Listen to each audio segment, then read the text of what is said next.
अस्सलामुअलैकुम and welcome to rising Pakistan. मैं हूं आपका होस्ट मोहम्मद शुएब। मैं हूं और मेरे साथ भी मैं हूं। ये हम तब कहते हैं जब हमारे साथ वाले नहीं होते।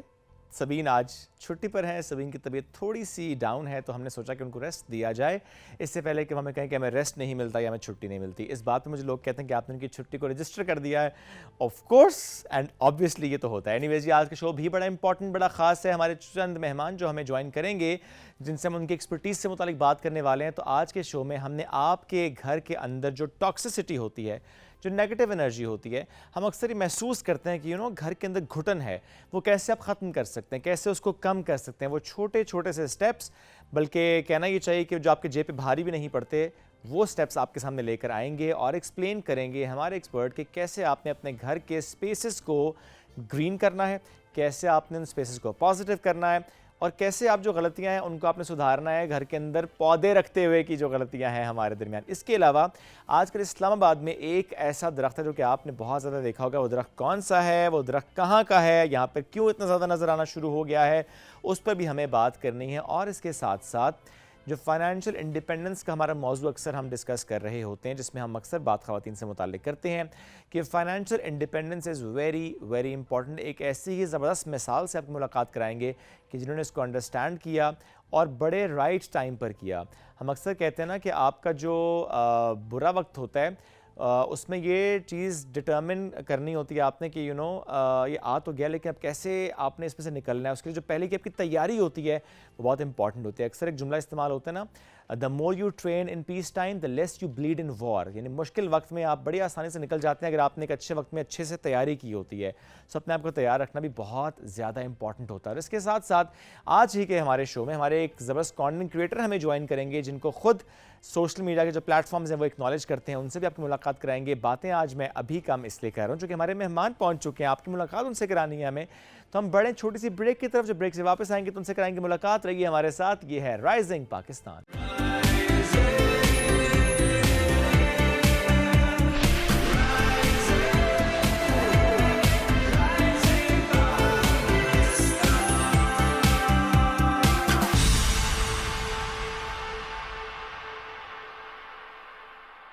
Welcome back. राइजिंग पाकिस्तान में एक बार फिर कहते हैं खुश आमदीद।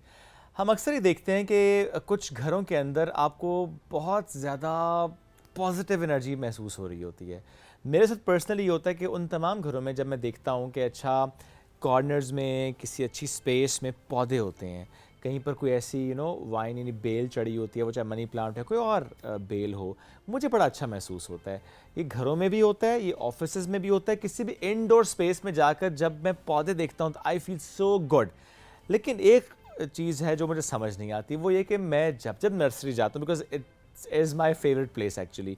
मैं जाता हूँ, मैं इंडोर प्लांट्स जो मुझे पसंद आते हैं मैं लेकर आता हूँ घर, मैं रखता हूँ। स्पेशली जो मेरे बेडरूम के प्लांट्स हैं वो समहाउ कुछ दिनों बाद मर जाते हैं। मुझे नहीं समझ आती कि क्या उसमें मेरे से गलती होती है। मैं बार बार फिर अपने उस नर्सरी वाले भाई से पूछता हूँ कि यार ये पौधा तो आपने कहा था बड़ा टफ किस्म का पौधा है, तो नहीं चला, कुछ गड़बड़ हुई है। उसने कहा कुछ गड़बड़ आप कर रहे हैं जो कि मुझे भी समझ नहीं आ रही। सो इस दफ़ा ऐसा हुआ कि मुझे एक गड़बड़ तो समझ आ गई, वो ये कि उसने कहा कि हवा की क्रॉसिंग बहरहाल होनी चाहिए। कुछ पौधे ऐसे हैं जहाँ पर विंडो से लाइट तो आए, अगर वो नहीं आ रही तो फिर काम ख़राब है। सो ये मेरे लिए थोड़ी सी नई चीज़ हुई कि मैं उस कॉर्नर पे रख रहा था जहाँ पे हवा नहीं पहुँचती। स्पेशली जब आप छुट्टियों पे कहीं फॉर एग्जांपल वीकेंड पे चले गए, 3-4 दिन घर आपका बंद था, अब घर पूरा बंद था, गर्मी का मौसम है, तो फिर पौधे मर जाते हैं या ख़राब हो जाते हैं, उनकी सेहत मुतासर हो जाती है। आज इस मौजू पे बात भी करेंगे। अगर आप अपने घरों के अंदर इंडोर प्लांट्स के बारे में समझना चाहते हैं कि कौन सा प्लांट आपको लगाना है और ये पूरी साइंस जो इंडोर प्लांट्स की है, या आपके अपने घर के लिए कितनी इंपॉर्टेंट है, एनर्जी के लिए कितनी इंपॉर्टेंट है, आपके ऑक्सीजन लेवल्स के लिए कितनी इंपॉर्टेंट है, जो टॉक्सिसिटी है आपके घर के अंदर या नेगेटिव एनर्जी उसको एब्जॉर्ब कैसे पौधे कर लेते हैं, आज इससे मुतालिक हम बात करेंगे। और ज़बरदस्त मेहमान ने हमें ज्वाइन किया है, डॉक्टर उमर हबीब साहब। एरिड एग्रीकल्चर यूनिवर्सिटी में पढ़ा रहे हैं, उन्होंने डॉक्टरेट किया है न्यूजीलैंड से, मैसी यूनिवर्सिटी से। लैंडस्केप हो या जो अर्बन स्पेसेस में हम देखते हैं कि प्लांटेशन होते हैं, उस पर बड़ी गहरी निगाह रखते हैं। Let's welcome him. अस्सलाम वालेकुम डॉक्टर साहब, कैसे हैं? सर बहुत शुक्रिया। सर इंडोर प्लांट्स, क्योंकि देखिए नॉर्मली बहुत से लोगों को पता ही नहीं कौन सा प्लांट इंडोर है, कौन सा आउटडोर है, कौन सा शेडी है। तो पहले तो ये ज़रा एक्सप्लेन करें कि इंडोर प्लांट से क्या मुराद होती है। देखिए, जब हम प्लांट्स की बात करते हैं तो फ़ौरन हमारे जहन में हरे भरे सब पौधे, बिल्कुल। कुछ फूलों वाले पौधे, इस तरह की चीज़ें जहन में आ जाती हैं। और हमारी ख्वाहिश होती है कि हम जहाँ पे भी बैठे हैं, अपने लॉन में हैं, अपने बिल्कुल, लाउंज में हैं, अपने बेडरूम में हैं, हमारे पास उसमें से कुछ ना कुछ वहाँ पे मौजूद बिल्कुल होना हो। चाहिए। लेकिन हमें बड़ा स्पेसिफिक होना पड़ता है जब हम इंडोर्स की बात करते हैं। इंडोर प्लांट सारे वो पौधे हैं जो कि कम रोशनी में अच्छे तरीके से अपने आप को नशोनुमा पा सकते हैं। ठीक है, क्योंकि बाज़ प्लांट्स ऐसे हैं जो आप जिनसे फूल लेते हैं, फल लेते हैं, उनके लिए हमें 6 से 8 घंटे सूरज की रोशनी चाहिए होती है। बिल्कुल ठीक है। लेकिन जब हम उनको अंदर लेके आते हैं, वो मुरझाना शुरू होते हैं, मर जाते हैं। तो ऐसे पौधे जो जंगलों में, जो इंडोर प्लांट्स का ओरिजिन था, वो जंगलों से वो पौधे हासिल किए गए जो कि बड़े दरख्तों के नीचे नशोनुमा पाते थे, जहाँ पे सही। रोशनी कम मिलती थी। तो ये ट्रॉपिकल प्लांट्स हैं मोस्टली, जितने भी हम इंडोर के तौर पे ग्रो करते हैं, और ये लीफी प्लांट्स हैं। बिल्कुल ठीक है। आपको इसके ऊपर फूल और फल उस तरह से नज़र नहीं आते जिस तरह से आप बाहर उगने वाले पौधों में देखते हैं। ओके, तो इन प्लांट्स को फिर हम इंडोर प्लांट्स बिल्कुल बोलते ठीक हैं। है। हमारी ज़हनी सेहत पे क्या इम्पैक्ट होता है? हमारी जिस्मानी सेहत पे क्या इम्पैक्ट होता है? हम कितना अच्छा महसूस करते हैं जब हमारे आस-पास पौधे होते हैं इंडोर स्पेसेस में? देखिए, इंसान जो है वो नेचर के साथ हमेशा से फिनेटिव है। आप जब आउटडोर्स में हैं, ग्रीनरी है आपके इर्द गिर्द, फौरी तौर पे एक फ्रेशनेस और आपकी एंग्जाइटी और वो सारे फैक्टर्स, बिल्कुल ठीक। फिर ऑक्सीजन की प्रेजेंस है जो कि आपके मूड को, आपकी हेल्थ को, वाइटैलिटी को बूस्ट करती है। जब ठीक हम प्लांट्स को इंडोर्स में ले आते हैं तो इंडोर प्लांट्स स्पेसिफिकली फिर वो प्लांट्स सेलेक्ट किए जाते हैं जो ज़्यादा से ज़्यादा गैसेस को एब्जॉर्ब कर सकें, ठीक है, आपके इंडोर इन्वायरमेंट में जो टॉक्सिक एलिमेंट्स मौजूद हैं उसको एब्जॉर्ब कर सकें। फिर उसके साथ साथ वो एक पॉजिटिव वाइब वहाँ पे प्रोवाइड करते हैं अपने कलर की वजह से, वाइब्रेंस की वजह से। फिर प्लांट्स की मौजूदगी की वजह से आपके इंडोर जो इन्वायरमेंट है उसमें ह्यूमिडिटी भी ऐड होती है और उसके साथ साथ उसमें ऑक्सीजन भी ऐड होती है। तो ओके। ओवरऑल आपकी माइंड की फ्रेशनेस, एंग्जाइटी और उन सारी चीज़ों के ऊपर एक पॉजिटिव इम्पैक्ट आता है। यानी जो घर के अंदर आपकी जो एक टॉक्सिसिटी है या कार्बन डाइऑक्साइड का अगर ज़्यादा आपको लगता है कि वो मौजूदगी है तो वो एब्जॉर्प्शन की अच्छी है पौधों को लेकर। अब आ जाते हैं कौन से पौधे रखे जाएं, क्योंकि हम अक्सर देखते हैं कि कोई ना कोई पौधा वायरल हो जाता है, जैसे कि पिछले कई सालों से हम देखते हैं स्नेक प्लांट का बहुत रुझान है। जब हम छोटे थे तो मनी प्लांट बहुत देखा हमने घरों के अंदर, अब हम स्नेक प्लांट बहुत ज़्यादा देखते हैं। कहा जाता है जी बहुत ज़्यादा ऑक्सीजन प्रोवाइड करता है, कार्बन डाइऑक्साइड को एब्जॉर्ब करता है। So is it true? Yes yes, that's very much true. अच्छा, उसके साथ साथ स्नेक प्लांट के वायरल होने की एक दूसरी रीज़न ये है कि ये हार्ड टू सर्वाइव है। ओके, ये आप इसको जितनी भी लो लाइट कंडीशंस हैं, चंद एक प्लांट हैं जिनको हम लो लाइट कंडीशंस में रख सकते हैं। ठीक है, अदरवाइज़ आपको मोस्टली पौधों के लिए एक अच्छी रोशनी का इंतज़ाम करना पड़ता है, खिड़की के पास रखेंगे या आर्टिफिशियल लाइट उसके ऊपर लगाएंगे। लेकिन ये सेंसवेरिया जिसको हम स्नेक प्लांट बोलते ठीक हैं, है, ये है। फिर इसके साथ कुछ पाम्स की वैरायटीज़ हैं जिसमें लेडी पाम है, केन पाम है, फिर कास्ट आयरन प्लांट है हमारा। ये 4-5 ऐसी वैरायटीज़ हैं जिसको हम जो थोड़े तारीक गोशे हैं उसमें भी रख सकते हैं, ओके, गैलरीज में रख सकते हैं और ये बड़ा अच्छा परफॉर्म करता ओके। है। जब हम कहीं जाते हैं जैसे वीकेंड्स पे या फॉर दैट मैटर कुछ छुट्टियां थी, 3-4 दिन के लिए अब चले गए, घर बंद था, अब ऐसे में पौधे मुरझा जाते हैं, क्या किया जाए? देखिए, जाहिर सी बात है, ज़िंदा चीज़ है, हमें उनका ख्याल रखना पड़ेगा। बिल्कुल सही। आपको उनसे बातें भी करनी पड़ेंगी, आपको उनको पैम्पर भी करना पड़ेगा। सो बेटर, अगर आपने लंबे अरसे के लिए घर से बाहर जाना है तो आप उनको किसी ऐसी जगह पे रख दें जहाँ पे आप खिड़की खुली छोड़ सकें, ठीक है, या आप अपने प्लांट्स को अपने लाउंज में शिफ्ट कर दें, पोर्च में शिफ्ट कर दें, ताकि उनको हवा और रोशनी मुनासिब मिकदार में मिलती रहे। ओके, होता क्या है, जब हम घर बंद कर देते हैं तो ह्यूमिडिटी ज़्यादा हो जाती है, हीट ज़्यादा हो जाती है, जिसकी वजह से, और लाइट कम होती है। फोटोसिंथेसिस, प्लांट रोशनी से अपनी खुराक बनाते हैं, वो रुक बिल्कुल। जाएगी, वो आहिस्ता आहिस्ता उसके पत्ते जलना शुरू हो जाएंगे, प्लांट मरने की तरफ चला जाएगा। ओके। अक्सर ऐसा भी होता है कि ज़्यादा पानी देने से भी पौधे मर जाते हैं, क्योंकि इंडोर प्लांट्स में भी ज़रा कोई उनकी स्पेसिफिक रिक्वायरमेंट है। तो क्या हर पौधे की रिक्वायरमेंट डिफरेंट है, जिस जगह रखा हुआ है उसमें डिफरेंस क्रिएट हो जाता है टेक केयर का? क्या मौसम के एतबार से टेक केयर चेंज होती है? थोड़ा सा इसको एक्सप्लेन कीजिएगा। अच्छा, हमारे अक्सर जो शौकीन लोग घरों में पौधे रखते हैं उनके साथ सबसे बड़ा मसला यही आता है, उनके पौधे पानी ज़्यादा देने की वजह से मर जाते हैं।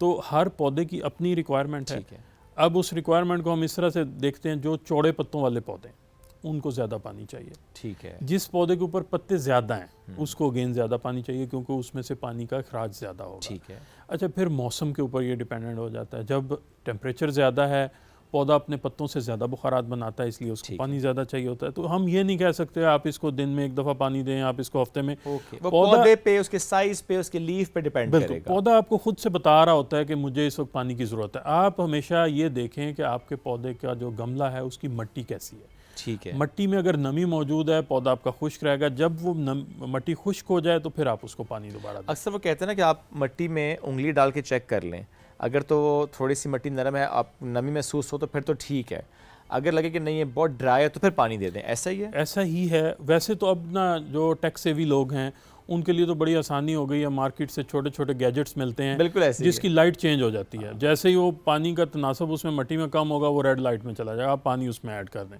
तो जो लोग तो इस तरह की उसमें जाना चाहते हैं थोड़ी फैसिनेशन में, उनके लिए तो ये भी ऑप्शन अवेलेबल है। छोटे छोटे से गैजेट्स ही है ना, आप लगा दें उनको। वो आप ऑनलाइन परचेज कर सकते हैं, आप उसको गमले में लगाएं, वो आपको फ़ौरन बता देगा कि मुझे पानी चाहिए, मुझे पानी। इवन अब तो उसमें वो इमोजीज बने हुए भी आते हैं जो फेस अपना जो है ना वो सैड फेस में हैप्पी फेस में कन्वर्ट कर लेते हैं। अब तो हमने ऐसे भी देखें कि वो इतने खूबसूरती से वो पॉट्स डिज़ाइन हुए होते हैं, क्योंकि नीचे वाले हिस्से में पानी होता है, उसमें एक वो मोटा सा थ्रेड आ रहा होता है जो एब्जॉर्ब करता रहता है पानी, तो अपनी ज़रूरत के मुताबिक पानी ले लेता है वो, और आप बाद में उसे फिर फिल कर देते हैं।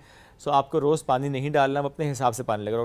डॉक्टर साहब, अगर हम इस पौधे के पास आएँ, थोड़ा सा एक्सप्लेन करें नाज़रीन को। एक तो ये कि मुझे वैसे पर्सनली बड़ा पौधा पसंद है, इंडोर के हिसाब से बड़ा खूबसूरत लगता है, और ये बड़ा लंबा अरसा आप इसको अंदर रख सकते हैं। वैसे तो हम ये रिकमेंड करते हैं कि जब आप इंडोर कोई भी प्लांट रखें, ठीक है, उसको महीने बाद या 2-3 हफ्ते बाद एक दफ़ा एक आध दिन के लिए बाहर लेकिन शेड में रखें। लेकिन शेड आप डायरेक्ट सन में रखेंगे तो बर्निंग आ जाएगी। ठीक है, ताकि उसमें वो जो रिकवरी है या जो उसको स्ट्रेस मिल रही है उससे वो काम निकल जाए। बिल्कुल ठीक। अगर आपने किसी ऐसी जगह पे रखा है जहाँ पे लाइट कम है तो आप उसको ऊपर से लाइट सप्लीमेंट भी कर सकते हैं। कौन सी लाइट? आम लाइट जो घर के अंदर है? आम लाइट भी पर्पसफुल होती है, लेकिन जहाँ पे कम लाइट है और आप प्लांट्स को ज़्यादा अच्छे तरीके से ग्रो करना चाहते हैं, वहाँ पे अब मार्केट से ग्रो लाइट्स आपको मिल जाती हैं, जिसमें प्लांट की अपनी सूरज की रोशनी की तरह स्पेसिफिक नीड्स होती हैं। तो आप सिंपली कोई भी एक स्पॉट लाइट के तौर पे उसको लगा लें। वेरी नाइस, अच्छी भी लगेगी वो। तो ऐसे कॉर्नर्स जहाँ पे वैसे थोड़ा वो आपका प्लांट जो है वो ख़राब हो जाता है रोशनी की वजह से, वो वहाँ पे ठीक हो जाएगा। ऐसे कौन से साइंस डॉक्टर साहब पौधे पे आते हैं जो हमें बताते हैं कि अच्छा कुछ गड़बड़ हो रही है, कोई पत्तों का ज़्यादा सूख जाना, एकदम से जल जाना, क्या साइंस आते हैं, सिम्टम्स क्या आते हैं? अच्छा, इसमें ना एक चीज़ जो उसका मद्देनजर रखना बहुत ज़रूरी है कि हमने पौधे को एक गमले में रखा हुआ है। बिल्कुल सही है। इसको जो कुछ भी मिलना है इसी गमले से मिलना है। पानी हमने देना है वो भी इसी हम ज़्यादा पानी दे देंगे तो वो मडी हो जाएगा, उसकी रूट की ऑक्सीजन ख़राब हो जाएगी। इसलिए पानी देना भी मुनासिब मिकदार में है, ठीक है, और देना भी रेगुलर है कि जब उसको ज़रूरत है फ़ौरन उसको पानी मिल जाए। पानी नहीं मिलेगा फ़ौरन वो मुरझा जाएगा। रेगुलर देना, लेकिन जो रिक्वायरमेंट के हिसाब से, ताकि उसमें सिर्फ मॉइस्चर आए, वो मडी कंडीशन में ना जाए, वरना रूट का जो है वो सफोकेशन हो। अभी इसमें जो मिट्टी है हम देख रहे हैं, ये तो बड़ी नरम सी मिट्टी है। जी, और इंडोर प्लांट के लिए हम मिट्टी जो है ना वो बड़ी अच्छी कंपोस्ट के साथ मिक्स करके यूज करते हैं। आप कोकोपीट, कंपोस्ट, इसका कॉम्बिनेशन बनाते हैं, क्योंकि उसमें फिर एक तो पौधे को न्यूट्रिएंट्स भी ज़्यादा होते हैं, फिर उसके साथ साथ उसमें पानी को एब्जॉर्ब करने की कैपेसिटी ज़्यादा होती है। बिल्कुल ठीक है। अगर आप सादा मिट्टी में उसको लगा देते हैं ना तो वो फिर कॉम्पैक्ट हो जाएगी और उसको न्यूट्रिएंट उस तरह से अवेलेबल नहीं होंगे। और जो गमले के अंदर से हम कहते हैं ना आखिर में थोड़ा सा पानी निकलना भी चाहिए, ना हो कि आपने बिल्कुल नीचे से बंद रखा हुआ है उसको, बिल्कुल पानी डाल दिया और वो आपने बड़ा अच्छा कहा, वो गल जाएंगी उसकी रूट्स के, ऑक्सीजन ही नहीं मिलेगी उसको।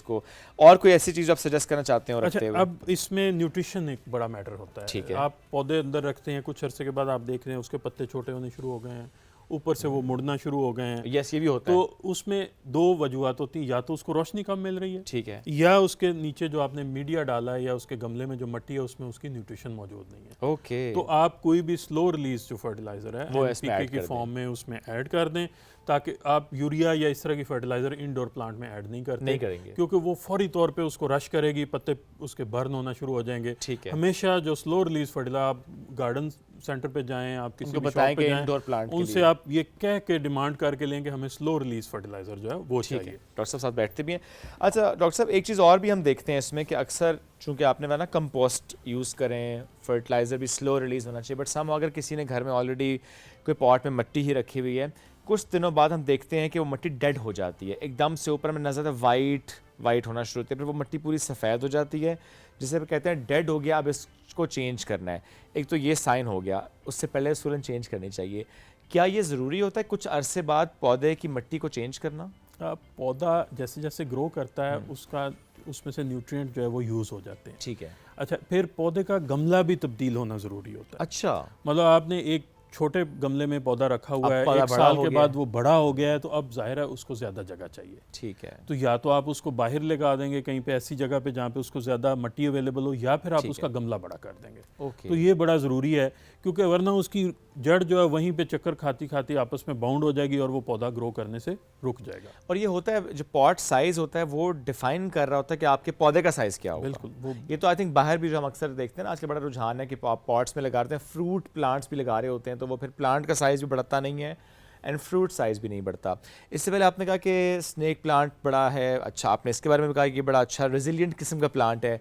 और कौन सी स्पीशीज़ हैं जो कि ज़रा रेजिलिएंट हैं, जो कि ज़रा अपने अंदर ऐसा रखती हैं कि अगर थोड़ी बहुत ऊंच नीच हो भी जाए तो बर्दाश्त कर लेती हैं? अच्छा, इसमें आप देखें हमारे घरों में ना मनी प्लांट को बहुत पसंद किया जाता है। Yes. पोथॉस पूरी फैमिली, पहले एक ही तरह का मनी प्लांट होता था, अब तो बड़ी वैरायटी अब आ गई, उसमें कलर्स आपको आ गए हैं। 8-10 कलर्स और वैरायटीज़ वो मिल जाती हैं, जहाँ पे आपकी अच्छी जो आपकी अच्छा, अब इसमें ना मैं थोड़ा सा नाजरीन के लिए गाइड कर दूं कि आपकी जो बेडरूम या कोई भी लिविंग रूम है उसकी खिड़की की डायरेक्शन बड़ी मैटर करती है। ओके। जो मशरक़ की तरफ खिड़कियाँ होती हैं वहाँ पे सुबह की रोशनी, जो नरम रोशनी हम उसको बोलते हैं, वो अवेलेबल वही होती आएगी है। बिल्कुल। तो उसमें आप जो मीडियम इंटेंसिटी पे लाइट बर्दाश्त करने वाले पौधे हैं वो रख सकते हैं, जिसमें ठीक है। ये सारे बेलें या मनी प्लांट, शफलेरा, इस तरह की चीज़ें आ जाती हैं। जो आपकी मगरिब की तरफ खिड़की होती है, वहाँ से शाम की रोशनी आती है और उस रोशनी में थोड़ी सी तपश सुबह की ज़्यादा रोशनी की होती है। निस्बत ज़्यादा होती है। तो आप वहाँ पे जो पौधे रखेंगे वो आप ये पाम्स की बहुत सारी वैरायटीज़ हैं, ठीक है। जिसमें लेडी पाम या केन पाम कॉमनली हमारे घरों में रखा जाता है, बड़ा अच्छा वो चलता है, खूबसूरत लगता है। हाँ। खूबसूरत लगता है। फिर आपके पास रबर प्लांट है, रबर प्लांट फाइकस की बहुत सारी स्पीशीज़ हैं। रबर ठीक है। प्लांट में अब कलर्स आपको अवेलेबल हैं। अच्छा, फिर इंटीरियर की जब आप बात करते हैं तो उसमें हम डिज़ाइन प्रॉपर उसको करते हैं। आपकी जो इंटीरियर, जैसे आपके पास वहाँ पे फर्नीचर्स हैं या आपका कलर सेटअप पौधा है, भी उस हिसाब से उसके होगा। अकॉर्डिंग आप अपने प्लांट्स को आप चूज़ कर सकते हैं। So there is a lot of variety which we can put in. Okay. अच्छा, और ऐसे में जो बिल्कुल अभी भी जिन्होंने स्टार्ट किया है कि हम जी अपने एक नई स्पेस में पौधा रखें, उनको आपने ये भी गाइड करना कि अच्छा, एक तो है कि आपने विंडो के करीब रखना है, उसके अलावा कौन सी सेफ स्पेसेस होते हैं घर के अंदर जहाँ हम रख सकते हैं? बिकॉज हमने ये भी देखा डॉक्टर साहब के बाथरूम्स में भी हम देखते हैं कुछ लोग रखते हैं छोटे छोटे पॉट्स रखते हैं, मुझे खुद बड़े पसंद हैं वो रखे हुए। सो क्या रखे जा सकते हैं वहाँ पे? बिल्कुल, बाथरूम में रखे जा सकते हैं। वहाँ पे आप ऐसे पौधे जैसे पीस लिली है, स्पेथिफाइलम जिसको हम बोलते हैं, ठीक है। उसको आप रखें। एक तो वो नमी को बहुत ज़्यादा मतलब एक्सेप्ट करता है, ठीक है। एब्जॉर्ब करता है, उसकी वजह से उसमें कोई प्रॉब्लम्स नहीं आते। ठीक है। दूसरा, वो जितने भी ये फॉर्मल्डिहाइड या इसके एल्डिहाइड्स ग्रुप के जितने भी वो गैसेस आती हैं हवा में, वो सारी एब्जॉर्ब कर लेता है। ठीक है। वो बड़ी हेल्दी मतलब एक वो Okay. ऑप्शन है, ख़ासतौर पे वॉशरूम्स में या लिविंग उसके जो आपके लेबोरेटरीज हैं वहाँ पे रखने बिल्कुल के ठीक लिए। है। अगर घर में छोटे बच्चे हैं या आपने कोई पेट रखा हुआ है, तो क्या ये भी डिफाइन करता है कि आपने कौन से पौधे रखने हैं घर के अंदर? अच्छा, एक तो जहाँ पे घर में बच्चे हैं, आपने कोशिश करना है कि कोई भी ऐसे पौधे जिनके ऊपर कांटे हैं कैक्टस वगैरह ना हो। वो आप नहीं रखें। ठीक है। कैक्टस अगर रखने हैं तो उनको किसी ऐसी विंडो पे रखें जो बच्चों की रीच से बाहर हो। ठीक है। और कैक्टस के लिए ख़ास तौर पे नाजरीन ये जहन में रखें कि उसको आप ऐसी विंडो के साथ रखेंगे जहाँ पे डायरेक्ट सनलाइट अवेलेबल है। ओके। अगर आप उसको आर्टिफिशियल लाइट में भी रखेंगे, इवन वो उस तरह से परफॉर्म नहीं करेगा, हफ्ता 2 हफ्ते बाद वो मरना शुरू हो जाएगा। ओके। और कैक्टस को आपने इंतहाई कम पानी पे, ठीक है। मतलब आप यही समझ रोशनी लें कि ज़्यादा और चंद एक पानी कतरे, कम। रोशनी ज़्यादा और पानी, चंद एक कतरे पानी के। ठीक है। क्योंकि कैक्टस के लिए छोटे पॉट्स यूज़ होते हैं, नॉर्मली उसमें ड्रेनेज भी नहीं होती, तो आप उसको किसी ऐसी जगह पे रखेंगे जहाँ पे डायरेक्ट रोशनी अवेलेबल हो और आपने कम से कम पानी पे उसको ओके। क्या इंडोर प्लांट्स पे कोई बीमारियां भी हमला करती हैं? कोई कीड़े भी ऐसे होते हैं जो कि हमला करते हैं? बिकॉज बाहर तो हमें नज़र आ रहे होते हैं समहाउ, बट क्या इंडोर प्लांट्स में भी ऐसा होता है?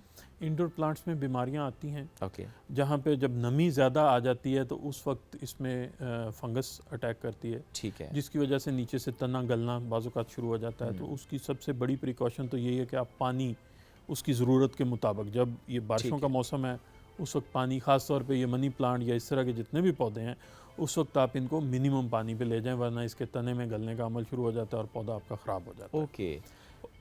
और क्या डॉक्टर साहब कोई ऐसे 2-3 पौधे भी हैं, क्योंकि आजकल भी रुझान है ना, वो बड़े पॉट्स होते हैं साइज़ में और आप उसमें डेकोरेट किया होता है, साथ में स्टोन्स भी रखे होते हैं, उसमें आप कैक्टस भी, उसमें आई एम नॉट श्योर कि उसका नाम क्या है, वो बिल्कुल बैम्बूस की तरह पतले पतले से होते हैं वो, लंबे लंबे से, वो भी आप लगा रहे होते हैं, बड़े खूबसूरत लगते हैं वो। सो क्या ऐसा होता है कि अच्छा को एग्जिस्टेंस ऑफ दीज, ट्रॉपिकल में हम देखते हैं ना बहुत सारे डिफरेंट स्पीशीज़ इकट्ठे होते हैं, सो ये एक अच्छी चीज़ होती है कि इकट्ठे लगा दें? बिल्कुल, इसमें कोएग्जिस्टेंस में ऐसा बड़ा इशू नहीं है।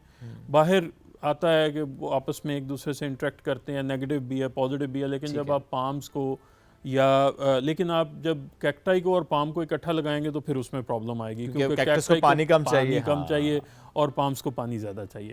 तो आप कोशिश करें, अगर आप इस तरह की मिक्स प्लांटेशन कर रहे हैं तो ऐसी स्पीशीज़ जो एक दूसरे के साथ इंटरेक्शन कर सकती हैं उनको लगाएं जिनकी रिक्वायरमेंट सेम है। ओके। और जो आपने इससे पहले कहा था ना कि आप ऐसा फर्टिलाइजर दीजिए जो स्लो रिलीज़र हो, हम ये भी देखते हैं कि बहुत से घरों में आजकल ये भी रुझान है कि अच्छा अगर किचन वेस्ट है तो उसको रख रहे होते हैं ताकि कंपोस्टिंग हो जाए, उसी को यूटिलाइज़ करें। क्या ये एक अच्छा सोर्स ऑफ न्यूट्रिएंट होता है प्लांट्स के लिए कि हम इंडोर प्लांट्स में भी वो इस्तेमाल करें या कि नहीं? नहीं, ये बिल्कुल बड़ा अच्छा सोर्स है। आप इवन कंपोस्ट जब अपना मेन मीडिया बना रहे हैं, जब आपने पहली दफ़ा प्लांट पॉट करना है तो उसमें भी हमारी यही रिकमेंडेशन होती है कि 50% तक आप उसमें कंपोस्ट ऐड करें। ओके। और अगर कोई अपने घर में अपने किचन वेस्ट को कंपोस्ट में कन्वर्ट कर रहा है तो एक तो वो रिसाइकलिंग के प्रोसेस में आ रहा है, इन्वायरमेंट फ्रेंडली है। दूसरा फिर वो अपनी जो उसमें सेविंग है इन टर्म्स के, उसने जो बाहर से कंपोस्ट खरीदनी है वो अपनी कंपोस्ट को परचेज करेगा, बनाएगा। तो ये उसके प्लांट्स के लिए भी हेल्दी है, इन्वायरमेंट के हवाले से भी और वेस्ट के हवाले से बहुत अच्छा है। अब ये तो हो गए इंडोर प्लांट्स। हम अक्सर देखते हैं कि कुछ ऐसे प्लांट्स जिसके बारे में रिकमेंड ये किया जाता है कि आपने इसको रखना बाहर है बट शेड में रखना है, अगर सनलाइट पड़े घंटे 2 घंटे से ऊपर की ना पड़े। अब इन प्लांट्स पर थोड़ा सा बताएं कौन कौन से प्लांट्स होते हैं, इसका क्या इम्पैक्ट है हमारे एनवायरनमेंट में और उनकी कैसे टेक केयर की जाती है? देखिए, ये फिर इसको ग्रुप को हम थोड़ा सा वाइडन कर लेते हैं। इसको हम फिर हाउस प्लांट बोलते हैं। हाउस प्लांट, उसमें फाइकस की तकरीबन सारी स्पीशीज़ जो हैं वो हाउस प्लांट के तौर पे आ जाती हैं। पेलिया है, फिर इसकी हाइबिस्कस की, उसमें कुछ फ्लावरिंग इवन प्लांट्स भी आ जाते हैं जिसमें ये मोतिया या गुलाब, जहाँ पे आपकी 3-4 घंटे की धूप है वहाँ पे इवन लोग गुलाब को भी गमलों में भी लगा लेते हैं, लॉन्स में भी लगा लेते हैं। उन प्लांट्स की प्रिकॉशन के लिए पानी तो जाहिर सी बात है और न्यूट्रिशन तो है ही है, लेकिन उनको आपने फिर डस्ट और इंसेक्ट से भी बचाना होता है। ओके। तो उसमें ऑर्गेनिक मेथड्स भी हैं, आप घरेलू टोटके भी इस्तेमाल कर सकते हैं, उसके लिए मेडिसिन्स भी अवेलेबल हैं। लेकिन जो ख़ास तौर पे आपका बहार का और मानसून का मौसम है उसमें उनको बीमारियों से बचाना पड़ता है। और उसके साथ साथ आपको ये ख्याल करना होता है कि आप उनको साफ़ सुथरी कंडीशन में रखेंगे ताकि उनके पत्तों के ऊपर डस्ट ना जमे और उनकी ग्रोथ अच्छी रहे। क्या प्रूनिंग वैसे तो हम देखते हैं वो बेलों की हो रही होती है, जैसे अंगूर की बेल की हम देखते हैं स्पेसिफिक सीजन में करते हैं, लेकिन क्या इन हाउस प्लांट्स की अदरवाइज भी कटिंग और वो जो अगर कोई लीफ उसका ब्राउन हो रहा है या कोई तना आपको लगता है ख़राब है, काटना ज़रूरी होता है? ग्रोथ के लिए अच्छा होता है, उसकी शेप अच्छी डेवलप होती है? देखिए, जो हाउस प्लांट्स हैं उसके लिए ट्रेनिंग प्रूनिंग जो है वो आप करते हैं उसकी शेप को मेंटेन करने के लिए, या जो उसमें अनडिज़ायर्ड कोई ब्रांच है, कोई लीफ है, उसको रिमूव करने के लिए। फ्रूट प्लांट्स में तो हम प्रॉपर उसकी करते हैं हर साल नई ग्रोथ लेने के लिए, लेकिन क्योंकि पॉट में जो प्लांट है उसकी हम शेप मेंटेन करते हैं। ओके। तो जो एक्स्ट्रा कोई ब्रांच है या कोई ऐसी डेड वुड है उसको फिर रिमूव करना ज़रूरी होता है, वरना वो आगे से आगे उसमें फंगस आने के, उसमें दूसरी बीमारियां आने के चांसेस हो जाते हैं। ठीक। लास्ट डॉक्टर साहब, इस मौजूद से हट के मैं बाहर के पौधे पे आ जाते हैं। आजकल इस्लामाबाद में एक पौधा बहुत वायरल है, वो है कासिया नडोसा। हम देखते हैं बहुत जगह पे लगा हुआ है, बड़ा खूबसूरत लगता है, मुझे खुद बड़ा पसंद है। पिंक फ्लावर्स या पिंक एंड वाइट या समहाउ कुछ जगह पे वाइट भी हमें नज़र आता है। कासिया नडोसा ये प्लांट कहाँ का नेटिव है? ज़्यादा नज़र क्यों आना शुरू हो गया है? लोग इसे इतना ज़्यादा क्यों पसंद कर रहे हैं? हर लॉन में क्यों नज़र आ रहा है हमें ये दरख्त? कासिया जो है ये आपका आप कह लें कि इंडो पैसिफिक ओरिजिन से है, मलेशिया, इंडोनेशिया, और ये जो हमारे पास यहाँ पे इंट्रोड्यूस हुआ है ये वाया थाईलैंड इंट्रोड्यूस हुआ है पाकिस्तान में। तो कासिया की और भी एक हमारी कासिया की अपनी नेटिव वैरायटी येलो वाली यस, जो कासिया फिस्टोला, अमलतास जिसको बोलते हैं, वो आप देख लें, मतलब एक वो भी हमें बहुत जगह ग्रीन बेल्ट्स में नजर आता है। यस, वो हमारा नेटिव प्लांट है। और आप देखें उस पे भी, जब उसको गोल्डन शावर बोलते हैं, बिल्कुल अंग्रेज़ों ने उसको यहाँ पे इंडो पाक में आके गोल्डन शावर का नाम दिया था, क्योंकि उसके ऊपर जब फूल आते हैं तो वो भी पीला और उसकी मेडिसिनल वैल्यू बहुत ज़्यादा है। तो ये भी उसी जो कासिया नडोसा है उसी ग्रुप से है।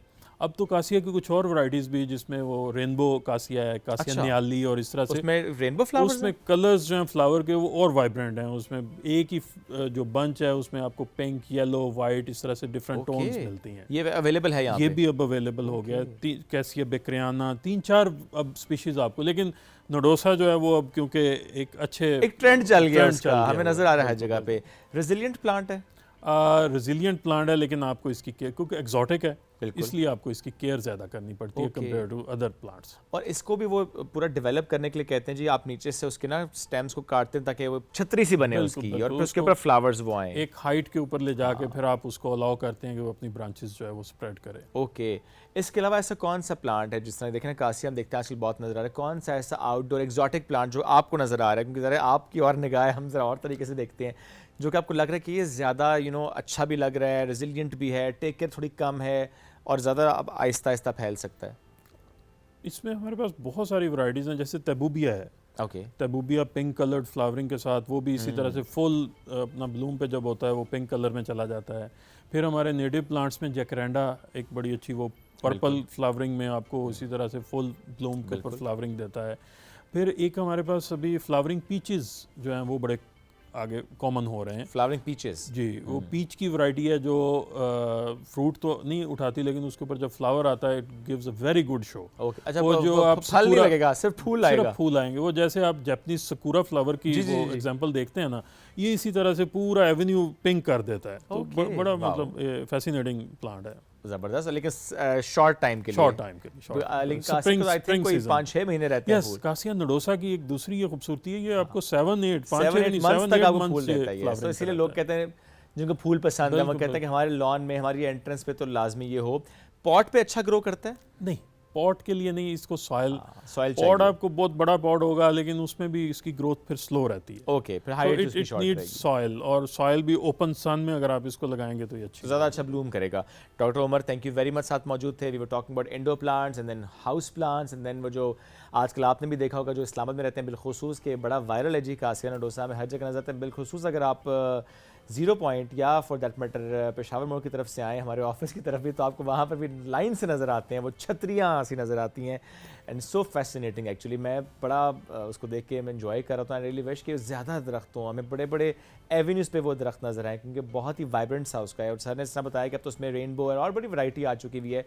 तो लेट्स सी कि हम जब खूबसूरती की बात कर रहे हैं और प्लांट वैसे ही बड़ा आपको एक अच्छा फील देता है, और जब उसमें फ्लावरिंग प्लांट हो और आपने उसे अच्छे से उसको सेट किया हो, कटिंग अच्छी की हो, उसको डिज़ाइन अच्छा करवा लिया हो विद योर एक्सपर्टीज़, तो बड़ा अच्छा लगता है। एनीवेज हम एक ब्रेक की तरफ बढ़ेंगे, ब्रेक से वापस आएंगे, रहिए हमारे साथ। ये है राइजिंग पाकिस्तान।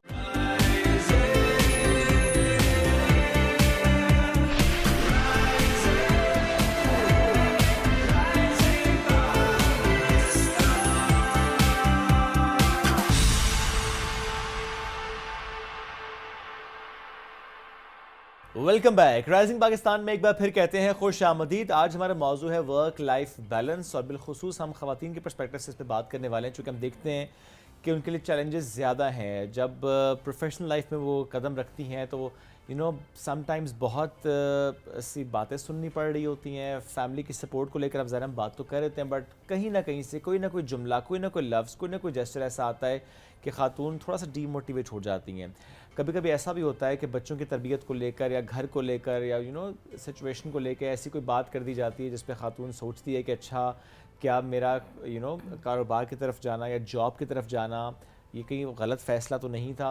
तो आज इस मौजू पे हम बात भी करेंगे कि जब हम एक तरफ जिक्र करते हैं कि पाकिस्तान की आधी पॉपुलेशन ख़वातीन पर मुश्तमिल है और हमें उनको मेन स्ट्रीम में लेकर भी आना है, उनके लिए मौक़े भी क्रिएट करने हैं, उनको सपोर्ट भी करना है, वो कंड्यूसिव इन्वायरमेंट भी देना है, वो सोच भी पैदा करनी है सोसाइटी में कि इट्स इक्वली इम्पॉर्टेंट घर के साथ साथ ये जो एक पैशन होता है, जो काम करना होता है, ये बड़ा ज़रूरी होता है। सो आज एक ऐसी खातून से आप मुलाकात कराएंगे जो कि वर्क लाइफ बैलेंस पर यकीन भी रखती हैं। She is doing that wonderfully माशाल्लाह। कई सालों से वो अपना कामयाब बिजनेस चला भी रही हैं और अपने वो जो कहते हैं ना अमूरे घरदारी उसको भी लेकर चल रही हैं।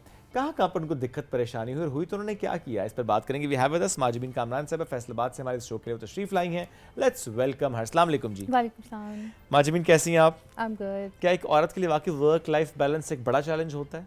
Obviously in the start, like जब आप इसको स्टार्ट करते हैं तो एक नई चीज़ होती है आपके लिए, बिकॉज यू आर ट्रेंड, बचपन से आप ट्रेंड हैं घरदारी से और घर संभालने में, और पैशनेट भी है आई थिंक औरत के, जी मैंने ख्याल रखना है और एक घर को संवारना सारा कुछ। बट कहीं ना कहीं एक वो छोटा सा अंदर इंटरनल एक ह्यूमन पोटेंशियल भी होता है जो बोल रहा होता है कि नहीं, I want to do something, I have so much inside me, and मुझे कहीं कोई मौका मिले और मैं इसको एक्सप्लोर करूँ। सो येस लाइक चैलेंज होता है, खुद से पहली हमारी अपनी रेजिस्टेंस आती है कि अच्छा मुझे स्टार्ट करना चाहिए कि नहीं करना चाहिए, कहीं घर इफ़ेक्ट ना हो जाए, यू नो आपके हस्बैंड, आपके जो इन लॉज हैं, या अगर आप स्टूडेंट हैं तो आपकी वो इफ़ेक्ट ना हो जाए। सो ऑब्वियसली पहली रेजिस्टेंस तो आपसे खुद अंदर से आती है, बट जब आप स्टार्ट करते हैं, इनिशिएटिव लेते हैं, तो खुद ब खुद फिर रास्ते जो हैं वो बनते जाते हैं, खुलते जाते हैं। तो पहली जो चीज़ होती है वो खुद से हिम्मत करनी होती है, करेज आई विल से, कि पहली चीज़ है कि आपको डिफीट करना है और आपको उठना है अपने लिए खुद। तो वो करेज आपने कैसे पैदा की? हाँ जी, मैं चलें लॉन्ग स्टोरी शॉर्ट में आपसे वो शेयर कर लेती हूँ। मैं भी एक हाउसवाइफ थी लाइक 2020 से पहले, और I was a passionate mother. As an educationist मैं अपना एक्सप्लोरेशन जर्नी स्टार्ट किया। जैसे ही मैं मदर बनी तो मुझे बहुत शौक था कि मैं सीखूँ बच्चों को किस तरीके से अपब्रिंग किया जाए सही तरीके से, कैसे मैं मैक्सिमम इनके लिए इफेक्टिव हो सकती हूँ। सो दैट वो एक जर्नी साथ चल रही थी। एंड देन बहुत ज़्यादा मैं हैंड्स ऑन एक्टिविटीज़ अपने बच्चों के साथ करती होती थी। And then I like shared my idea with my husband, and अल्हम्दुलिल्लाह ही इज़ वेरी सपोर्टिव, और उन्होंने मुझे as a passion, as a hobby उसको हेल्प आउट किया स्टार्ट करने में कि ठीक है, जैसे मुझे ये मुश्किल आ रही है तो दूसरों को भी, मदर्स को होगी कि बच्चों को कैसे एंगेज करना है, किस तरह से करें, और फिर उसको हमने आहिस्ता आहिस्ता एज अ बिजनेस में कन्वर्ट किया। बट यू नो जब 2020 में कोविड आया and everybody was stuck inside the houses and there was not much opportunities कि हम बाहर जा रहे हैं और कर रहे हैं, और बहुत ज़्यादा इन्हीं के चीज़ें मुश्किल हो गई थी। तो उसमें फिर एकदम से इस चीज़ ने बड़ा हेल्प आउट किया मुझे कि जैसे मैंने अपनी जो स्किल्स पॉलिश की, शॉपिफाई सीखा, मैंने वेबसाइट बनाना सीखा, फिर मैंने डिजिटल मार्केटिंग को सीखा, स्किल्स को साथ साथ में सीखती रही, और फिर मैंने उसको इम्प्लीमेंट किया। तो पूरी एक हमने वेबसाइट खड़ी की और फिर हम पाकिस्तान के हर शहर तक पहुँचे अपनी प्रोडक्ट के साथ। And then in 2022, like a very unfortunate incident happened with us. My husband, he went through a surgery, back surgery, and it was a failure. हालांकि डॉक्टर ने हमें कहा कि जी within a week he will be on his foot और सारा कुछ, और वो उनके बैक पे था, बट वो टोटल उसके ऑपोजिट हुआ, and he was on bed for like 1 year completely. So at that time like he was head sales in a like international company, और obviously जब बेड पे इंसान आ जाता है तो you know quit job quit करनी पड़ी। तो वो जो मैंने एक वेंचर स्टार्ट किया एज अ शौक, वो फिर मेरा मेन ब्रेड एंड बटर बन गया। एंड आई एम मतलब so much thankful to Allah ताला कि अल्लाह ताला ने वो चीज़ उस वक्त हमारे पास रखी हुई थी कि हमने उसको अल्हम्दुलिल्लाह चलाया उस प्लेटफॉर्म से, उस जर्नी से, उस बिज़नेस से। लाइक मेरी पूरी बच्चे भी उसमें इन्वॉल्व हुए, पैकेजिंग में, डिस्पैचिंग में, दे हेल्प मी आउट। और वो जो हमारा बिज़नेस था फिर उसने हमारी फाइनेंशियल जो था पूरे घर को टेक ओवर कर लिया। एंड अगर वो ऐसा ना होता या मैं उस चीज़ को साइड पे लेके ना चल रही होती, जो एक मेरा शौक या पैशन था, एंड देन वो एक बिज़नेस में कन्वर्ट हो गया, so life could be like very hard at that time. So इसीलिए मैंने ये लाइक चीज़ अपने अंदर से ये किया कि हमारे मुल्क में बहुत सारी ख़वातीन बहुत सारी ज़िंदगी के मराहिल में ना ऐसे मुश्किलात से गुज़रती हैं। एंड चीज़ ये है कि आप खुद से हिम्मत करें, you know everything is inside you. और अब तो इतना आसान है, आप घर पे बैठ के अर्न करना, और ज़रूर होना चाहिए, बिकॉज इससे जो आपको एक वॉइस मिलती है, फाइनेंशियल फ्रीडम, और आपकी जो फैमिली के ऊपर फाइनेंशियल जो इकोनॉमिकल स्ट्रेस है वो बहुत रिड्यूस हो जाता है। एंड आई थिंक मजमीर देखिए आपने चूँकि अभी शेयर किया अपनी पर्सनल स्टोरी भी, तो हम ज़रूर यहाँ पे ऐड भी करते हैं कि ज़िंदगी है ना, पता नहीं चलता कब कहाँ किसके साथ क्या हो जाए, आपको नहीं पता। हमें सब कुछ ठीक लग रहा होता है, बड़ा आइडियल लग रहा होता है, लेकिन एक लम्हे में सब कुछ बदल जाता है। और ये कितना आपने इसको अच्छे से एक्सप्लेन किया कि जब आप पहले से तैयार होते हैं ना, तो आपके लिए कूप अप करना आसान होता है। वैसे ज़ाहिर है, मैं तो ये समझता हूँ कि अल्लाह ताला को ज़रा पता है सब कुछ कि यू नो क्या होना है फ्यूचर में, तो वो पहले से आप जब तैयार हो रहे होते हैं तो इंसान को तो नहीं पता होता, ठीक, अल्लाह नोज़ बेटर कि वो आपको तैयार करे उस मुश्किल में कैसे आपने खड़े होना है, कैसे आपने अपने पाँव पे खड़े होना है। सो ये बात हम इसलिए भी यहाँ पे करें कि हमारे तमाम नाज़रीन ये समझें कि हम जब बात करते हैं ना वुमेन एम्पावरमेंट की या फाइनेंशियल इंडिपेंडेंस की, तो वो बिल्कुल इसलिए ज़रूरी है कि नहीं पता होता। जब हम बात करते हैं कि अच्छे बच्चों को पढ़ाएं, उनको स्किल दें, उनको इंडिपेंडेंट बनाएं, सिर्फ ये सोचना हो कि अच्छा बस ये डिग्री कर ले, बस शादी करके अपने घर में रहेगी, ठीक है, शादी is just one part of your life. वो जो फाइनेंशियल इंडिपेंडेंस है जिसने लेकर चलना है, ये बड़ी इंपॉर्टेंट चीज़ है कि आपको नहीं पता कब ज़रूरत पड़ जाए।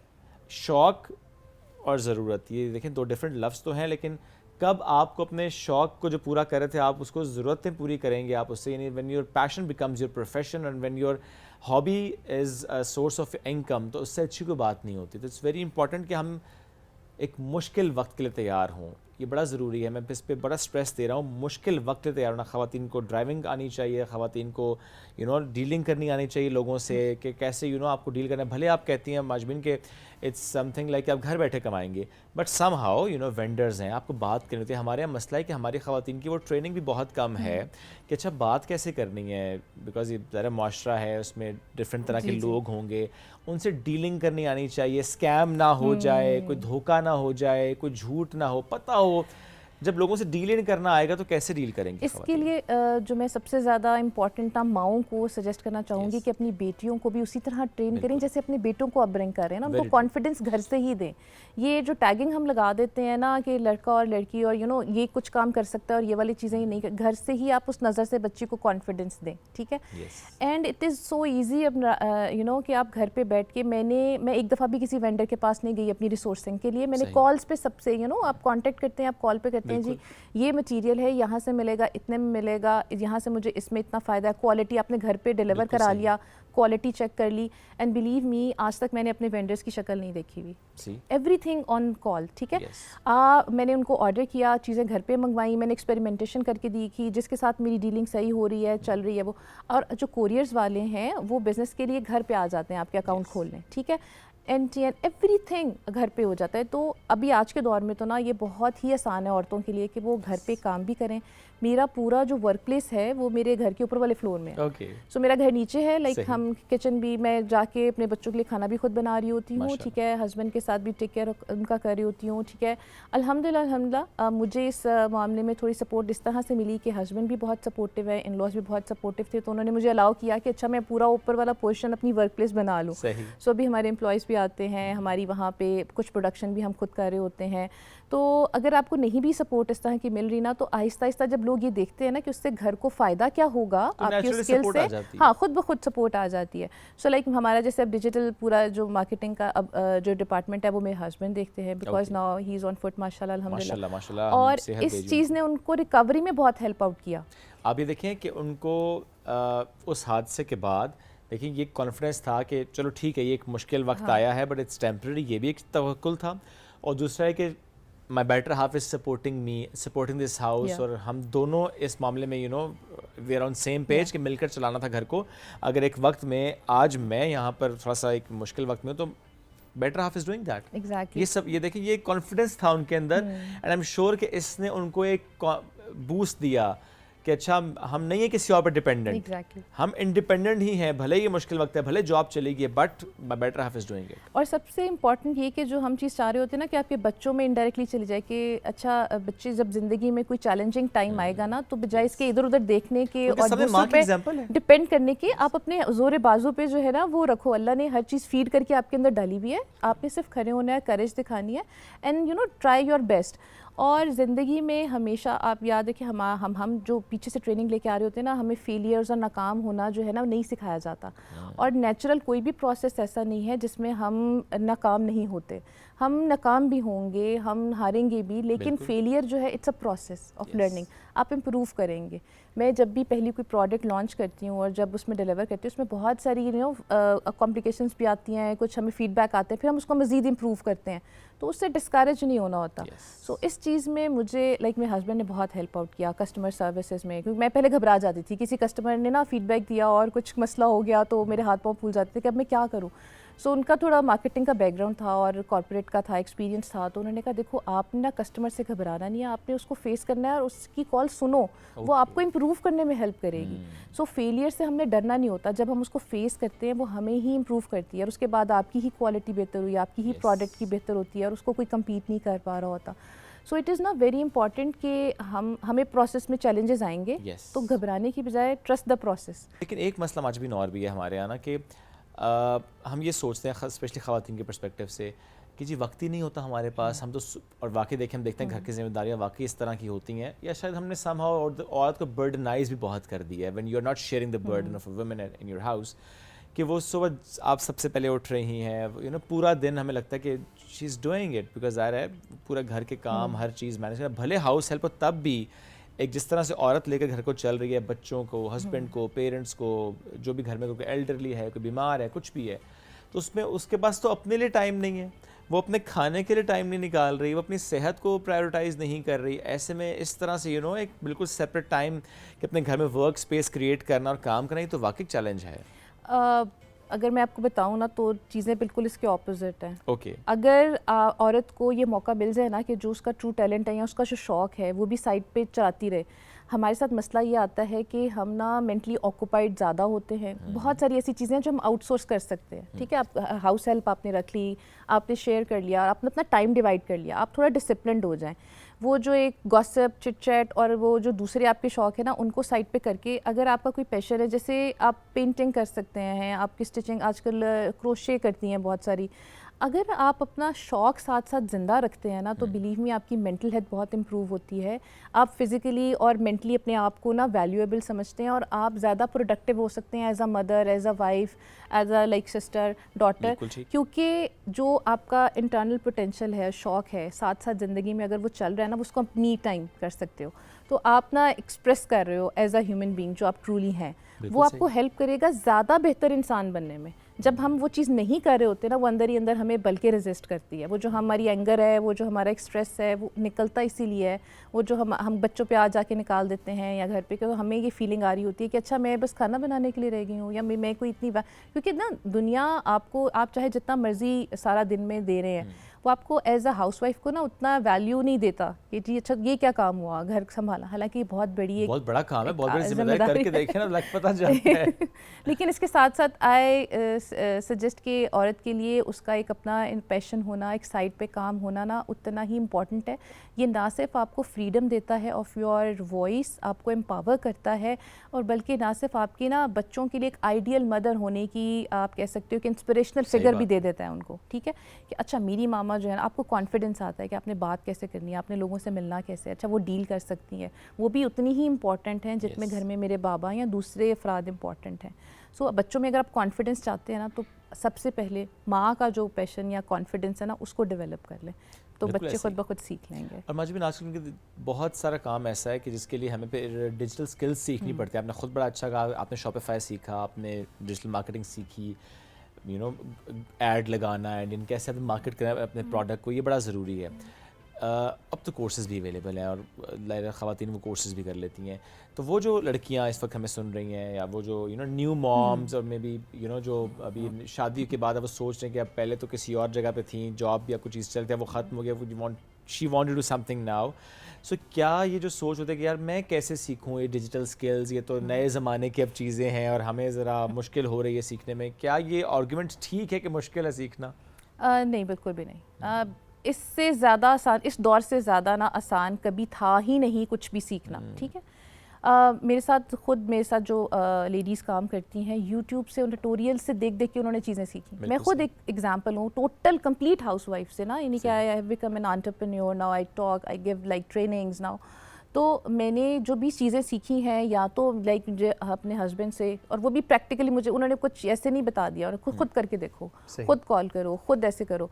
फिर यूट्यूब से ट्यूटोरियल सीख के, फिर ऐसे कोर्सेज गूगल से मैंने छोटे छोटे कोर्सेज जो थे वो पे करके सीखे, बहुत ही लाइक $2 $3 के करके।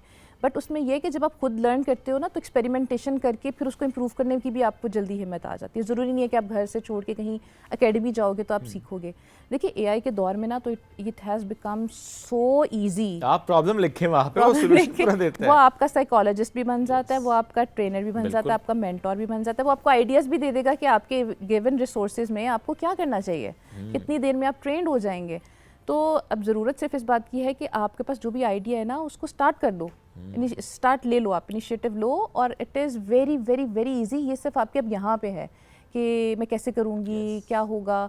अब देखें, अगर आप एक टीचर ही हैं फॉर एग्जांपल, अच्छा अब मैं साइड पे क्या करूँ भाई, अब आप ट्यूटोरियल दे दो टीचिंग के, आप एक लेक्चर है उसको रिकॉर्ड करो, आप लगा दो यूट्यूब पे, आप ऑनलाइन इंटरनेशनल स्टूडेंट्स ले लो, आपकी साइड पे इनकम स्टार्ट हो जाएगी। आपको आप अगर आप इकोनॉमिकली स्ट्रॉन्ग हो रहे हैं, आपका मुल्क इकोनॉमिकली स्ट्रॉन्ग हो रहा है, ठीक है। आपके पास कोई आर्ट एंड क्राफ्ट की स्किल है, उसके आप ट्यूटोरियल्स ले लो, आप PR पैकेजेस पकड़ लो। इन्फ्लुएंसर मार्केटिंग एक बहुत बड़ी मार्केट बन गई हुई है, ठीक है। तो अब तो लोग ढूंढते हैं कि यूज़र जनरेटेड जनरेटेड कंटेंट हम करें, आप लोगों से अपनी आर्ट की वीडियोस लगाओ, लोगों से पीआर्स पकड़ो और लाइक आप अर्न करना शुरू कर दो घर पे बैठ के। सो बात सिर्फ ये है कि आपको देखना है कि आपका क्या टैलेंट है, आपका क्या शौक पैशन है, और उससे रेलिवेंट चीज़ आप चूज़ करके ऑनलाइन सीख लें और स्टार्ट कर लें। It's that easy. और ऐसे में वो जो आपने कहा ना, फेलियर तो आएगा और हाँ। फेलियर होता है, उससे घबराना नहीं है, परेशान नहीं होना, आपने आगे बढ़ना, दैट्स अ प्रोसेस एक्चुअली। ये भी मसला है हमारे यहाँ कि अच्छा एक काम स्टार्ट किया, अगर वो नहीं हुआ तो बस बैठ गए कि हमसे तो नहीं होगा। क्या इसमें जो आपका इन्वायरमेंट होता है, जो आपकी फैमिली होती है, उसका सबसे ज़्यादा रोल होता है कि वो किस तरह से आपको कॉन्फिडेंस दे रहे हैं और कैसे वो आपको इनकरेज कर रहे हैं और कैसे वो आपका बर्डन शेयर कर रहे हैं उस वक्त? नो डाउट आपका जो एनवायरनमेंट है उसकी एक बहुत बड़ी कंट्रीब्यूशन है, लेकिन उससे भी ज़्यादा जो कंट्रीब्यूशन है ना वो आपकी अपनी सेल्फ डिपेंडेंस की है, अपनी सेल्फ रिलायंस की है कि आप कितना कॉन्फिडेंट हो उस चीज़ के लिए। ऑब्वियसली जब मैंने बिज़नेस स्टार्ट किया तो मेरा ग्राफ बिल्कुल यूँ नहीं गया, ठीक है। इस पर जब कोविड ख़त्म हुआ, एकदम कोविड में जो है वो हमने बहुत अच्छा बिज़नेस किया, बिकॉज नीड थी उस वक्त मार्केट की बहुत ज़्यादा। और फिर जब कोविड से वो सब लॉकडाउन वगैरह ख़त्म हुए तो ऑब्वियसली लोग तो एक तो वैसे ही बहुत ज़्यादा फ्रस्ट्रेटेड थे इनसाइड घर में, मतलब बाहर जाएं मार्केट में करें तो शॉपिंग वगैरह जो थी वो जाके फिजिकली करना ज़्यादा पसंद हो गए थे। तो एकदम से ना हमारी वो जो सेल्स ऐसे जा रही थी ना उनमें एक यूं डिक्लाइन आया, तो ऑब्वियसली आपको एक हिट मिलती है कि अच्छा अब मैं क्या गलत कर रहा हूँ। बट लेकिन देखिए उसको मैंने एज एन अपॉर्चुनिटी देखा कि okay these were the circumstances, तो हम यूँ बिजनेस कर रहे थे, अब सर्कमस्टांसिस चेंज हो गए हैं तो मुझे भी चेंज होने की ज़रूरत है। मैंने नई प्रोडक्ट्स डेवलप की, मार्केट नीड को एग्जैक्टली अंडरस्टैंड किया, उसके अकॉर्डिंग फिर मैंने कहा अच्छा ठीक है अब हमारे पास ये मार्केट है, अब मुझे एजुकेशनल रिसोर्सेज जो हैं वो निकालने हैं जो कि मदर्स को हेल्प करें घर पे। अच्छा एक्टिविटीज़ के साथ साथ फिर हम एजुकेशनल रिसोर्सेज की तरफ भी आ गए। सो फिर अगेन प्रोडक्ट्स डेवलप हुई और दोबारा से बिजनेस जो है वो उसी साइड पे चल गया। तो उसमें ऑब्वियसली नो डाउट कि आपको आपकी इन्वायरमेंट की तरफ से भी सपोर्ट चाहिए होती है, बट उससे ज़्यादा ये होती है कि अच्छा अब मैं क्या करूँ, focus on the solution rather than the problem. अगर आप सोल्यूशन की तरफ फोकस करना शुरू कर दोगे तो वो सोल्यूशंस निकलते आएंगे। बट अगर आप वहीं पे बैठ जाओगे कि अच्छा ये मेरे साथ क्या हुआ, अच्छा मैं ब्लेम देना शुरू कर दूं कि एनवायरनमेंट ऐसा हो गया, लॉकडाउन हट गया, ये हो गया वो, सो मैं वहीं स्टक हो जाऊंगी, ठीक है। और जो मैं आगे जा सकती थी और उससे ज़्यादा पीक पकड़ सकती थी ना, तो वहीं मतलब बैक हो गया। तो आपने घबराना नहीं है, परेशान नहीं होना। जो चैलेंजेस आपकी लाइफ में आते हैं ना, बेसिकली वो आपको वो ज़्यादा इंप्रूव करने में, आपको ज़्यादा आप कह लें कि आगे प्रोग्रेस करने में हेल्प करते हैं। Very true. So that is the journey और दैट इज़ द प्रोसेस। आपने उस चीज़ से बिल्कुल बैठ नहीं जाना। मेन जो चीज़ है ना वो है कि आपको बिलीव होना चाहिए कि अच्छा मुझे मेरी इसके ऊपर स्किल के ऊपर इतना बिलीव है कि yes I can do it ना, तो I will definitely going to do it. हाँ, रास्ता चेंज करना पड़ेगा, ऑप्शंस डिफरेंट जो है वो चूज़ करने पड़ेंगे, ट्राई ऑन करने पड़ेंगे। तो उसके लिए ना आपके पास फिर यहाँ पे आपको मॉरल सपोर्ट की ज़रूरत आती है। बिल्कुल सही बात यहाँ है। पे फिर आपकी जो फैमिली है वो कितना आपके लिए खड़ी हुई है, या आपको कितना टाइम दे रही है, या आपके लिए कितना टाइम स्पेयर कर रही है। सो यहाँ पे ऑब्वियसली आपको उनकी ज़रूरत और माजबीन एक टर्म यूज़ होती है मॉम गिल्ट। देखें नॉर्मली भी देखें बच्चे हैं, कभी अप्स एंड डाउन्स आते हैं, बीमार होते हैं, कभी बच्चा फॉर एग्जांपल उसने ऐसी कोई बात कर दी, सो वो जो एक जुमला सुनने को पड़ता है ना माँ को, चूँकि आपका तो सारा फोकस अपने काम पे है, बिजनेस पे है, जॉब पे है, बच्चे आपके जो है वो निगलेक्ट हो गए, कभी ऐसा जुमला सुनने को मिला? डेफिनेटली देखिए एज अ ह्यूमन हम जिस सोसाइटी में रहते हैं और एज अ ह्यूमन हमारे लिए भी पॉसिबल नहीं है कि हम 24/7 ना एक परफेक्ट किसी भी रोल में परफॉर्म कर पाएँ। तो देखिए ऑब्वियसली ये चीज़ भी आपको आएगी, हाँ, बट कॉन्शियसली आप अपने टाइम को इस तरह से मैनेज करें कि जो टाइम आपने अपने बच्चे के साथ देना है ना, अगर आप थोड़ा टाइम आपके पास निकल रहा है तो उसको क्वालिटी टाइम कर लें कि अच्छा ठीक है अब अगर मैं सारा दिन जो है वो बच्चे की लर्निंग या उसकी एक्टिविटीज़ में नहीं पार्टिसिपेट कर सकती, सो अच्छा अगर एंड पे सोने से पहले जो स्टोरी टाइम वाला मेरा है वो मैं 100% प्रेजेंट होकर उसको दूँ। वहाँ पर फिर मेरा मोबाइल नहीं होना चाहिए, मेरा काम नहीं होना चाहिए, मेरा सारा कुछ। सो इसमें फिर ये होता है कि आहिस्ता आहिस्ता आप अपनी फैमिली को उस तरह से ना अपने साथ ट्रेन कर लेते हैं। अब जैसे बच्चों को पता है कि अगर मॉर्निंग में मामा बिजी हैं, अब मैंने फिक्स रखा हुआ है, सही, when I working hours fix है, हाँ, काम को सीरियस लिया है। अगर 2 बजे तक मैं काम पे हूँ ना तो फिर 100% आई एम मेंटली भी देयर, फिजिकली भी देयर। बट जब मैं वहाँ से आ गई हूँ तो फिर मैंने 100% अपना टाइम अपनी फैमिली को देना। फिर अगर मैं किचन में हूँ तो मैं 100% ना वहाँ पर मतलब कुकिंग ही कर रही हूँ। मैं ये नहीं सोच रही कि अच्छा वो जो कल प्रोडक्ट थी उसमें ये प्रॉब्लम आया था तो उसको ऐसे करना है। सो द जो सीक्रेट है इस चीज़ का कि आप कैसे वर्क फैमिली बैलेंस कर सकते हो और कैसे प्रेजेंट रह सकते हो और इन्जॉय भी कर सकते हो एट द सेम टाइम, कि आप जहाँ पे हो वहाँ पे 100% प्रेजेंट हो। तब आप अपना जो भी टाइम क्वालिटी टाइम दे रहे हो, चाहे बच्चों के साथ हो, फैमिली के साथ हो, वर्क पे हो, सो आप वहाँ पे प्रेजेंट रहो। काम कर रहे हैं तो हाँ। बस पूरे फोकस दयानतदारी के साथ काम चल रहा है, and when it's family time या मी टाइम या आपको पर्सनल स्पेस में आप हैं, तो उसमें आपने पूरा इन्वेस्ट करना है, उसमें दिमाग में फिर वो काम नहीं होना चाहिए, वो कल की कोई प्रॉब्लम नहीं होनी चाहिए, उसमें बिजनेस नहीं होना चाहिए, उसमें फैमिली होनी चाहिए। ये बड़ा आपने वैसे अच्छा, ये मर्दों को भी वैसे बड़ा ना फोकस करने की ज़रूरत है, बिकॉज हम देखते हैं घरों में अक्सर माहौल इसलिए बुनियाद पे ख़राब होता है कि जो शौहर घर आया या जो भी मेल आपके हैं घर के फ़र्द, वो जब घर आते हैं तो वो अपने ऑफिस के स्ट्रेस को लेके घर आएंगे, उसी स्ट्रेस पे आपका एक बिहेवियर होता है जिसकी वजह से काम ख़राब होता है, यूजिंग फ़ोन और जो ईमेल्स हैं, मैसेज है, हमारा काम फ़ोन पे चल रहा है, तो आपका घर डिस्टर्ब होता है। तो मर्दों को भी ये अप्लाई करने की बहुत शदीद ज़रूरत है। माजूम जो ट्रेनिंग आप देती हैं, क्योंकि आपने ख़ास तौर ट्रेनिंग भी दे रही हैं, किस तरह से ख़वातीन को ट्रेन आप कर रही हैं, किस तरह की ख़वातीन आपसे रब्ता करती हैं, वो किन मसाइल से गुजर रही होते हैं, तो वो आपसे कहते हैं कि हेल्प करें हमारी, सजेस्ट करें ताकि हम भी इस फेस से निकलें? अच्छा, इसमें एक तो मैं एज ए पेरेंटिंग कोच काम कर रही हूँ, फिर जैसे स्कूल्स के साथ मैंने बहुत सारा काम किया, तो हम टीचर्स ट्रेनिंग्स भी कंडक्ट करवाते हैं कि आप कैसे एक इफ़ेक्टिव क्लासरूम क्रिएट कर सकते हैं। सबसे ज़्यादा जो चीज़ होती है ना, वो होती है माइंडसेट चेंज करने की। अगर आप किसी भी इंसान का mindset towards their work, their like passion और जो भी उनकी need of the time as a mother है, अगर आप उसको चेंज कर देते हो ना, तो वो ऑटोमेटिकली ज़्यादा इफेक्टिव हो जाते हैं। अब जैसे और फिर बहुत सारी ख़वातीन जो है वो इस तरह भी लिंक्ड हो जाती हैं कि अच्छा हम घर पे बैठे हुए हैं, ये मेरी एजुकेशन है, डिग्री है, मैं क्या करूँ, मैं कैसे अर्न करूँ। बिकॉज देखें, टू बी ऑनेस्ट, ये हमारा एक बहुत बड़ा राइट नाउ ना एक पूरी कंट्री का एक प्रॉब्लम चल रहा है। फाइनेंशियली इंडिपेंडेंस ना सिर्फ मर्दों के लिए, औरतों के लिए भी ज़रूरी हो चुकी है, बिकॉज अब घर जो है ना वो मैनेज नहीं हो पा रहा, ठीक है, जॉब्स उतनी है नहीं मार्केट के अंदर, प्लस आपने क्वालिटी ऑफ लाइफ इंप्रूव करना, why not, when you have that skill, when you have that passion, when you have that ability जी, और when you have that sense कि मुझे कुछ करना है, तो व्हाई नॉट। तो उसके लिए इस तरह से है कि अब जैसे स्कूल्स और टीचर्स के लिए हमने अपनी थीम लैब बॉक्सेस भी बना दिए हैं, फिर हम जूम पे उनके साथ लिंक्ड हो जाते हैं, हम अपनी प्रोडक्ट्स उनको डिलीवर कर देते हैं, सारा मटेरियल उनके पास चला जाता है, एजुकेशनल जो रिसोर्स होता है, उसके बाद फिर हम जूम पे उनके साथ कांटेक्ट में आ जाते हैं और फिर हम उनको लाइक वो 1 वीक 2 वीक के अंदर उससे रिलेटेड चीज़ों से उनको ट्रेन कर देते हैं।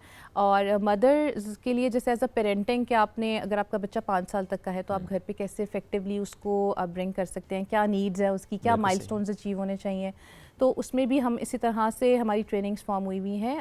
हम लोग उनको मटेरियल जो एजुकेशनल होता है, क्या उनको गो थ्रू होना चाहिए, किस तरह से पढ़ाना है बच्चे को, क्या एक्टिविटीज़ करानी है उस एज अप्रोप्रिएट, और फिर उसके बाद हम उनसे 1-on-1 भी लाइक अगर वो फिज़िकली हमारे पास नहीं आ सकते हमारे प्लेस पे, तो फिर हम उनके साथ ऑनलाइन जो है वो सेशंस कर लेते हैं।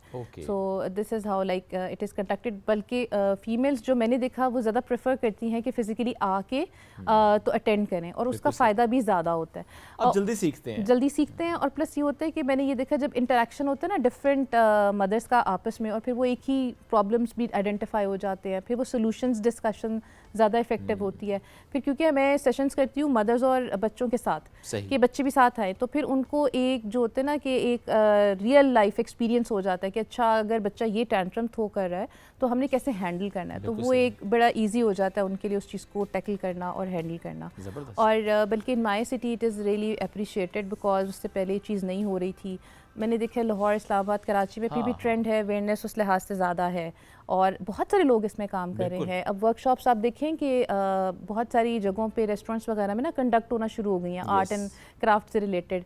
तो मेन जो उसकी पीछे चीज़ है ना कि हमें ना कोई एक तो वेंट चाहिए, पॉइंट चाहिए जिसमें हम थोड़ी देर के लिए अपना आप एक्सपीरियंस करें, प्लस हम बहुत कुछ सीखते हैं। इन छोटी छोटी एक दिन की वर्कशॉप से लोगों ने सीख के अपने कारोबार स्टार्ट कर लिए हुए हैं। मतलब रेजिन आर्ट का पूरा लोग प्रोडक्ट क्रिएट करके चला रहे हैं, घर पे बैठ के चला रहे हैं।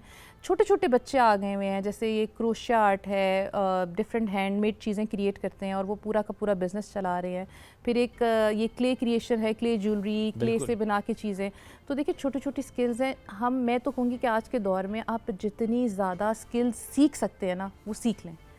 वो आपको लाइफ में काम आएंगी ही आएंगी, कभी ना कभी काम आएंगी। सीखें, अर्न करना शुरू करें और यू नेवर नो कब आपको वो ज़्यादा फ़ायदा पहुंचाना शुरू करें, तो कब आपको लगे कि अब मुझे ज़रूरत थी और आज चूँकि मैं स्किल्ड हूँ and I am earning from that particular skill, तो ये बड़ा अच्छा हो गया। Majmeen, thank you very much, साथ मौजूद थी आप। We were talking about financial independence, जो कि बहुत इंपॉर्टेंट है तो सबके लिए, बिलखुसूस ख़वातीन के लिए।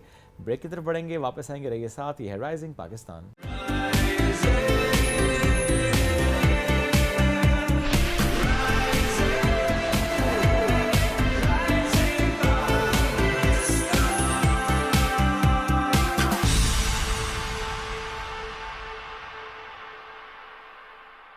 Welcome back. राइजिंग पाकिस्तान में एक बार फिर कहते हैं खुश आमदीद। आज आपकी मुलाकात कराएंगे एक ज़बरदस्त कंटेंट क्रिएटर से। तकरीबन 3 साल से वो कंटेंट क्रिएट कर रहे हैं। ज़्यादा काम उन्होंने फूड से मुताल्लिक किया, फिर वो ट्रैवल की तरफ शिफ्ट हुए। एंड व्हाट्स नेक्स्ट, ये तो हमारा सवाल होगा।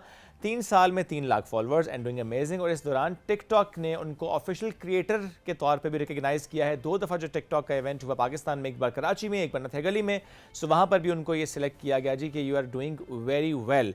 सो ये इंस्पिरेशन कौन था उनकी? अब तो वो बहुत से लोगों को इंस्पायर करते हैं। Why he shifted himself from food to travel, and उसके अलावा क्या करते हैं, बिकॉज इनकी मार्केटिंग एजेंसी भी है, इन्फ्लुएंसर्स मार्केटिंग को ये लेकर चल रहे होते हैं। Let's welcome Ammad Abbasi. अस्सलाम वालेकुम जी। वालेकुम सलाम। Thank you very much Shoaib for inviting me on Rising Pakistan. Thank you so much for It's been coming. an honor really। Thank you जी, thank you. Players all mine. Ammad, 3 साल पहले जब स्टार्ट हुई जर्नी कंटेंट की, तो it was just a random one कि social media है, content बनाना है, अपलोड करना, जस्ट लाइक सब कर रहे होते हैं, या कि it was a planned one कि नहीं, I want to stand out in this journey? नहीं, ये बिल्कुल भी प्लान नहीं था। Okay। बेसिकली मेरे पास एक एंड्रॉयड फ़ोन था। Okay। और मैं फ्रीलांसिंग करता था, तो रात के टाइम हम डिनर करने के लिए बाहर निकल जाते थे दोस्त वगैरह यूनिवर्सिटी टाइम पे। तो मुझे होता था कि यार कुछ ना कंटेंट बना के मैं फ़ोन पे रखता हूँ। एंड स्टोरेज बहुत लो होती थी उसमें, और वो मुझे होता था कि यार कहीं अपलोड कर दूँ। ठीक है। तो बस वो एक रेस्टोरेंट की, आप कह लें कि कुछ बुरे टाइम चल रहा था या मेरा अच्छा टाइम था, तो मैंने एक नेगेटिव रिव्यू पोस्ट किया और वहाँ से जर्नी स्टार्ट सो हुई। पहली जो वीडियो थी वो जो- negative वो review। Negative review, Yes। और जिसका खिलाफ नेगेटिव रिव्यू था उन्होंने कांटेक्ट किया? नहीं, उस टाइम क्योंकि मेरे फॉलोअर्स बहुत कम थे ठीक है। एंड मेरा नहीं ख्याल कि मुझे बहुत ज़्यादा उसके ऊपर इम्पैक्ट पड़ा होगा, लेकिन लोगों ने नीचे जो कमेंट्स दिए ना, मुझे उधर से हुआ कि यार लोग भी इस चीज़ को कर चुके हैं जज के, यार ये उनके साथ भी होता रहा है। ओके, लेकिन बोला कोई नहीं? बोला कोई नहीं। तो जर्नी मेरी स्टार्ट पे नेगेटिव रिव्यूज से हुई थी, फिर उसके बाद एक के बाद एक नेगेटिव रिव्यू। नेगेटिव ही किया फिर नेगेटिव किया ना, क्योंकि Okay। मैं पॉजिटिव डालता था, व्यूज़ ही नहीं आते थे। अच्छा, लोग कहते थे कि नहीं यार ये नहीं, ये मज़ा नहीं आ रहा। ठीक तो है। मैं ये करता था, ये मैं जानबूझ के जाके नेगेटिव नहीं करता था। किसी रेस्टोरेंट में गया हूँ, मुझे 3 चीज़ें मैंने ऑर्डर की हैं, मुझे एक पसंद आई है, तो मैं पसंद वाली नहीं बताता था, मैं कहता था ये इस रेस्टोरेंट का फ़र्क है। तो वहाँ से व्यूअरशिप मुझे मिलना शुरू हुई, और फिर फॉलोअर्स इंक्रीज़ होना शुरू हुए, और लोग कहें कि यार ये हमारे पैसे बचा रहे बट वॉज इट ऑर्गेनिक कि अच्छा आप गए हैं, आप पसंद नहीं आया तो कंटेंट है, या कि सोच के जा रहे हैं कि मुझे कंटेंट ही नेगेटिव करना है, 3 मंगवाऊंगा, जो एक बुरी होगी सिर्फ उसका कंटेंट बनाऊंगा? हाँ, बेसिकली मेरे माइंड में ये था कि यार मैं 3 Very चीज़ें honest। मंगवा रहा हूँ और उसमें जो मुझे अच्छा नहीं लगेगा मैं बताऊंगा कि यार ये चीज़ ऑर्डर नहीं करनी, ठीक है। बाकी कुछ भी करो, ये चीज़ ऑर्डर नहीं करनी। ओह, तो you focused on food, taste, ambience, service और व्हाट? ओवरऑल सब कुछ, लेकिन Okay। फूड प्रायोरिटी थी मेरी कि यार इसके ऊपर लोग आके पैसे ज़ाया करते हैं, ये नहीं होना चाहिए। किसी दिन ऐसा तो नहीं हुआ कि आप किसी रेस्टोरेंट गए हों रैंडमली कि चलो मैं जाता हूँ, बिकॉज हम जा रहे होते हैं, माइंड में और कुछ नहीं है, और वहाँ दरवाज़ा बंद, अम्मा तुम नहीं आओगे, तुम नेगेटिव रिव्यू बनाते हो? अच्छा, वो ऐसे कभी भी नहीं हुआ। Okay। लेकिन फिर मैं जब मुझे रियलाइज़ हुआ एक रेस्टोरेंट का मैंने इसी तरह किया, तो उसके शेफ़ का मुझे मैसेज आया इंस्टाग्राम पे कि मुझे ना आप किसी तरह भी इस नंबर पे कॉल कर लें। मैंने Okay। कॉल की तो उसने कहा सर आपको पता है कि आपकी वजह से मेरी जॉब बड़ी मुश्किल में पड़ गई है, and that was my turning point कि यार लाख फॉलोअर मेरा हो गया है, मैं ये क्या कर रहा हूँ। मैं फिर नेगेटिव एक उस पर्सपेक्टिव से निकल के पॉजिटिव की तरफ आया कि यार इसको डिफरेंट तरीके से करते हैं, ताकि मेरी वजह से किसी रेस्टोरेंट में करने वाले शेफ़ जो भी काम कर रहा है उसकी जॉब को वो ना हो। तो पॉजिटिव में मेरी व्यूअरशिप गिरना शुरू होगी। ठीक है। फिर मुझे हुआ कि यार मैं अपना करियर तबाह हो रहा है मेरा में। लेकिन अब नेगेटिव में कर नहीं सकता था, क्योंकि उसका इम्पैक्ट बहुत पड़ता है। अब हम कोई भी नेगेटिव बात कर दें तो उस रेस्टोरेंट के ऊपर बहुत ज़्यादा इम्पैक्ट पड़ता है। बिल्कुल ऐसे, बिकॉज इन्फ्लुएंसर्स मार्केटिंग का बहुत ज़्यादा अहम रोल है। तो फिर अब ये है कि पॉजिटिव रह के लेकिन थोड़ा सा क्रिटिसिज्म बीच में करते तो हैं। What's your signature style of doing this content? अच्छा, मेरा ये है कि स्टार्ट ही जो मैं करता हूँ ना, वो मतलब इस तरह से होता है, मैं स्ट्रीट फूड में मैं मतलब प्रो हूँ। मुझे स्ट्रीट फूड पे खड़ा कर दें तो मैं बहुत खुश होता हूँ। तो मेरा होता है यूनिक स्टाइल ये कि कोई भी फूड है उसको दिखाना मैंने इस अंदाज से है, पहले 3 सेकंड में ही। स्टाइल से ना? स्टाइल से। या गोश्त है तो मैं उसको यूं तोड़ रहा हूँ, ठीक है, तो उसको नज़र आ जाए व्यूअर को कि यार ये कोई ना एक चीज़ है। और उन्हीं 3 सेकंड में मेरी कोई ना कोई ऐसी मेरे लफ्ज़ होंगे जो उसको जस्टिफाई कर रहे होंगे। वो हुक 3 सेकंड्स की सबसे इंपॉर्टेंट है। 3 to 5 सेकंड्स की हुक बहुत मैटर करती है।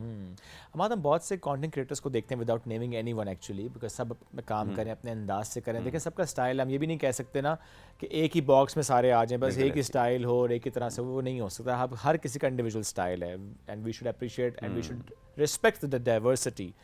लेकिन एक जो मेरी ऑब्जर्वेशन है वो ये है कि कुछ कंटेंट क्रिएटर्स वो जिस जगह भी जाते हैं वो कहते हैं it's the best restaurant, it's the best food, it's the best platter, it's the most economical one. Tag line भी वो है, बोल भी वही रहे हैं, फर्स्ट 3 सेकंड्स में भी वही है। आप उनके इंस्टा पे जाएं, आप वो स्क्रॉल करें, स्टार्ट ही सेम हो रहा है। What is this? अच्छा, आपकी मैं इस बात से इत्तेफाक करता हूँ। इनफैक्ट कोई एक एरिया ले लें, आई मरकज़ ले लें, उसमें एक ही लाइन के अंदर आपको 5 से 6 ब्रांड्स मिल रहे हैं, ठीक है, और उसमें से 3 ब्रांड्स आपके सेम फूड दे रहे हैं, पिज़्ज़ा, बर्गर, सेम मेन्यू। ठीक है, इन्फ्लुएंसर जाता है, एक दिन एक ही पोस्ट करता है, कहता है इससे अच्छा नहीं है ही कुछ नहीं। दूसरे दिन उस दूसरे वाले के साथ जो उसके बैठा कहता है इससे, और दोनों की सेल्स डिस्टर्ब होगी। अब हम जब मार्केटिंग एजेंसी मैंने शुरू की तो मुझे सबसे ज़्यादा ऑनर्स ने ये बात बताई कि यार हमारी इस वैसिनिटी के अंदर आप किसी इन्फ्लुएंसर को भेज रहे हो तो एटलीस्ट 15 से 20 दिन का गैप देना, क्योंकि वो इन्फ्लुएंसर आके हमारे साथ वाले ही कह जाता है कि इसका पिज़्ज़ा बहुत अच्छा है। तो बेसिकली होता ही है कि कुछ इन्फ्लुएंसर्स अपनी एजेंसीज चला रहे हैं, ठीक है, उसकी वजह से उनके वो क्लाइंट्स होते हैं, तो उनको फिर कहना पड़ता है कि ये बेस्ट है। देखिए हमने किसी का नाम नहीं लिया, वी हैवंट सेड दैट, लेकिन किसी की है एजेंसी तो हम अब क्या कर तो सकते ये हैं। चलता है। अमाद, अच्छा अब वैसे में जो इन्फ्लुएंसर्स आपके साथ जुड़े हुए हैं, जिनको लेकर आप चल रहे होते हैं, आप कैसे गाइड करते हैं, या कि आप सिर्फ कहते हैं कि you know this is the restaurant and you have to go there और आपने कंटेंट बनाना, या कि आप गाइड भी करते हैं कि अच्छा रिक्वायरमेंट डिलीवरेबल क्या होना चाहिए, कंटेंट क्या होना चाहिए, फोकस किस पे आपने करना है, या आप बिल्कुल ओपन एंडेड छोड़ते हैं उसको? अच्छा शोएब, मेरा जो फोकस था ना एजेंसी चलाने का वो ये था कि सिर्फ ब्लॉगर को फैसिलिटेट नहीं करना, ठीक है, हम रेस्टोरेंट ऑनर्स को भी फैसिलिटेट करें, क्योंकि रेस्टोरेंट ऑनर्स को बहुत ज़्यादा एजुकेशन नहीं है कि यार जो इन्फ्लुएंसर आ रहा है उसके फॉलोअर्स फेक हैं या ओरिजिनल हैं। They are just seeing the number, ठीक है यार इसके 5 लाख फॉलोअर हैं, उनको रीच से कंसर्न ही नहीं है। व्यूज़ भी आपको पता है फेक डल जाते हैं सारा कुछ। तो हमारी कोशिश ये होती है कि एक लिस्ट बनाई जाए और रेस्टोरेंट ऑनर को भेज दी जाए कि यार इसको प्रॉपर्ली कर लो, और हम आपको गाइड भी कर देते हैं, और वाइस वर्सा जो आपका इन्फ्लुएंसर होता है उसको हम गाइड करते हैं कि यार ये ऑप्शंस हैं हमारे पास, आप अपने स्टाइल से अगर ये प्लेटर वायरल होता है आपका, आपकी ऑडियंस अगर थोड़ा सा कम बजट वाली है, ठीक है, तो आप ये वाला बजट वाला एकोमोडेट कर लें। अगर आप कहते हैं कि नहीं हमारे फाइन डाइनिंग कस्टमर है तो आप फिर उस पर चले जाएं, ठीक है। तो गाइडेंस हम दे देते हैं, स्क्रिप्ट उनका अपना होता है, स्क्रिप्ट में हम कोई वो नहीं कोई हेल्प आउट नहीं करते हाँ। उसमें, और आई थिंक वो नेचुरल होना Natural चाहिए, अपना होना स्टाइल चाहिए, होता है वो ज़ाहिर है, बिल्कुल। उसको लेकर वो चल रहे होते हैं। कोई ऐसा रेस्टोरेंट जिसको आप समझते हो, विद अगेन हम ज़रा नाम नहीं किसी का लेते, कि उन्होंने नहीं की इन्फ्लुएंसर्स मार्केटिंग, हाँ। और कोई ऐसा यू नो PR नहीं उन्होंने किया, और कोई इस तरह से वीडियोस नहीं की, बट स्टिल चूंकि उनका काम अच्छा था वो चला, या आपको लगता है कि नहीं अब वो जो दुनिया है उसमें अगर आप नहीं करते इन्फ्लुएंसर मार्केटिंग या PR या इस तरह के कंटेंट को लेकर, तो नहीं चलता restaurant? I totally agree with you. मैं कहता हूँ कि किसी किस्म की भी एडवर्टाइजिंग मार्केटिंग कर लें, आप कुछ भी कर लें, इन्फ्लुएंसर मार्केटिंग अगर आप रेस्टोरेंट में नहीं करा रहे तो आपका रेस्टोरेंट फ्लॉप है। अभी रिसेंटली 3-4 महीने पहले एक रेस्टोरेंट ओपन हुआ यहाँ पे इस्लामाबाद में, उसकी एक वीडियो मैंने की और एक और क्रिएटर ने की, ठीक है, एंड वहाँ पे बहुत अमेजिंग रिस्पांस आया उनको। और उनको सबसे ज़्यादा बेवकूफ़ी जो होती है ना वो ये होती है कि यार 2 क्रिएटर्स ने बना दी, हमारा काम चल गया, वो 2 महीने तक तो सेल्स जनरेट करता है, सस्टेनेबल नहीं है ना, सस्टेनेबल नहीं है, 2 महीनों के बाद लोगों के जहन से निकल जाता है, तो वो अब नियर टू क्लोज है। तो मेरी अभी उनसे मीटिंग हुई तो दे वर सेइंग कि बिल्कुल कैश फ्लो नहीं है, कैसे हम करें। तो बहुत सारे रेस्टोरेंट ऑनर्स ये बहुत बड़ी गलती करते हैं कि आप डेली बेसिस के ऊपर या वीकली बेसिस के ऊपर इन्फ्लुएंसर मार्केटिंग को वो जो छोड़ देते हैं ना, डिजिटल स्पेस में रहे किसी बिल्कुल ना ऐसे। किसी तरह से। हाँ। लेकिन उसमें मात देखिए ये बात भी ना, आपने एक दफ़ा कर दिया, एक दफ़ा एक और कंटेंट क्रिएटर ने कर दिया, 10 ने कर दिया, 15 ने कर दिया, आपने बम्बार्डमेंट कर दी कंटेंट को सोशल मीडिया, बट जब एक एंड यूजर जा रहा है, देखिए वो आपने उसको हुक तो कर लिया, आप उसे ले तो है एक दफ़ा, बिल्कुल ऐसे। अब जो आपकी सर्विस है, जो खाना है, वो सब डिफाइन करेगा कि आप रिपीट होंगे या नहीं होंगे, कि आप वर्ड ऑफ माउथ लेकर जाएंगे नहीं लेकर जाएंगे। सो उसमें फिर आपका रोल तो नहीं है, उसमें तो देखेंगे वो जो क्लाइंट है आपका, यानी जो रेस्टोरेंट ओनर है, उसकी जिम्मेदारी ज़्यादा आयद होती है कि वो सर्विस प्रोवाइड कर रहा है जो वो क्लेम कर रहा था एक इन्फ्लुएंसर वहाँ पर जाकर। अच्छा, मैं आपको एक बात बता दूं कि जिस रेस्टोरेंट की मैंने बात की है, बेसिकली उसका टेस्ट बिल्कुल ठीक, ओके, कोई सर्विस इशू नहीं है ठीक, उसमें। कोई इशू नहीं, सिर्फ क्या है कि वो सोशल मीडिया से हट गया है, उसकी कोई प्रेजेंस शो नहीं हो रही, हर दूसरे दिन उसके किसी गोश्त की बात नहीं हो रही, किसी प्लेटर की बात नहीं हो रही, तो लोग भूलते जा रहे हैं, क्योंकि इस्लामाबाद में दिन में 10 रेस्टोरेंट्स ऑन हो रहे हैं और 10 ऑफ हो रहे हैं। तो बहुत ज़रूरी है कि डेली आपका कोई ना कोई एटलीस्ट कोई इन्फ्लुएंसर बात कर रहा हो। और इन्फ्लुएंसर्स की वजह से, इस मार्केटिंग की वजह से बहुत से नए रेस्टोरेंट इसलिए भी खुल रहे हैं कि उनको ये कॉन्फिडेंस मिला है कि हम ये छोटा सा सेटअप खोलते हैं या इन्वेस्ट करते हैं, तो नाउ वी नो कि कौन चलाएगा इसको। इन्फ्लुएंसर्स चलाएंगे, मार्केटिंग एजेंसीज हैं, लोग हैं और वो चलाते भी हैं, और उनके आने से वो ज़ाहिर हम देखते हैं चीज़ें बेहतर होती भी हैं, उनका वो बिजनेस चल भी जाता है। बंद क्यों हो जाता है? एक तो रीज़न बताइए आपने कि वो डिजिटल स्पेस से आउट है। What else are the reasons कि एक रेस्टोरेंट बंद हो जाता है? अच्छा, एक रेस्टोरेंट बंद होने की सबसे बड़ी वजह ये है कि जो आपने बात की ना कि वो एंड यूज़र को फैसिलिटेट नहीं कर रहा। जब वो प्राइसिंग फ़ौरन से वो मशहूर होता है ना, तो वो अपनी प्राइसिंग हाई कर देता है। हाई करता है तो उसकी क्वालिटी पे भी वो कॉम्प्रोमाइज़ करते हैं। उसके बाद ट्रेंड उसका ख़त्म हो जाता है। जो ही ट्रेंड उसका ख़त्म होता है तो नया रेस्टोरेंट उसके आसपास खड़ा हो जाता है, वो उसी का कंपटीटर होता है, वही प्रोडक्ट्स लेके आता है। और इसमें मार्केटिंग एजेंसीज़ का भी बड़ा रोल होता है। बिल्कुल ठीक। अगर आप अच्छी मार्केटिंग एजेंसी सेलेक्ट नहीं कर रहे तो वो अल्टीमेटली 2-3 महीने अब सर्वाइव नहीं कर सकते, तो आपका रेस्टोरेंट वैसे ही बंद हो जाएगा। ऐसे ही है क्या माद? इसमें ये मैटर करता है कि फॉर एग्जांपल एक क्लाइंट है, क्लाइंट ए, उसको चाहिए कि जी ऐसा शख्स मेरे पास आए जिसकी रीच ज़्यादा हो, और you as a marketing agency आप उसे कहते हैं जी ठीक है मेरे पास ये लोग हैं, और वो फूड के नहीं हैं, कंटेंट की दुनिया के लोग हैं, उनकी नीश फूड नहीं है, रीच अच्छी है, जो कंटेंट बनाते हैं वो अच्छा है, वो चाहे करंट अफेयर से कंटेंट बनाते हो, वो चाहे एक्सप्लेनर्स देते हो, डजंट मैटर, लेकिन रीच है उनकी सोशल मीडिया पर। आप उस शख्स को कनेक्ट कराते हैं, इससे वो यहाँ आते हैं, कंटेंट बनाते हैं, क्या उस कंटेंट क्रिएटर का इंपैक्ट पड़ेगा इस रेस्टोरेंट पे just because of the views, या कि नहीं आप समझते हैं कि नो, वो जो जिस नीश पे लोग काम करें फूड की, अगर वो आएंगे तो ही फ़र्क पड़ेगा? बेसिकली मैं इस बात से बिल्कुल एग्री करूँगा कि बहुत सारे लोग ऐसा करते हैं। डिफरेंट नीचेस के लोग रेस्टोरेंट के ऊपर भेज देते हैं। इनफैक्ट लाइफस्टाइल मैं देखता हूँ, मैं बिल्कुल जिसको कहते हैं ना कि खुल के कहना चाहता हूँ, बहुत सारी एजेंसीज हैं वो ये करती हैं कि रेस्टोरेंट के ऊपर लाइफस्टाइल ब्लॉगर्स भेजते हैं। ठीक है, मेरा उनसे इख्तलाफ ये है कि ये क्यों? एक कोई भी मेल या फीमेल इन्फ्लुएंसर जाता है, वो जाके खाना कम और ख़ुद को ज़्यादा दिखाता है, म्यूज़िक लगाता है और एम्बियंस दिखा देता है। उससे एंड यूज़र को क्या पता चल रहा है कि इसका खाना कैसा है?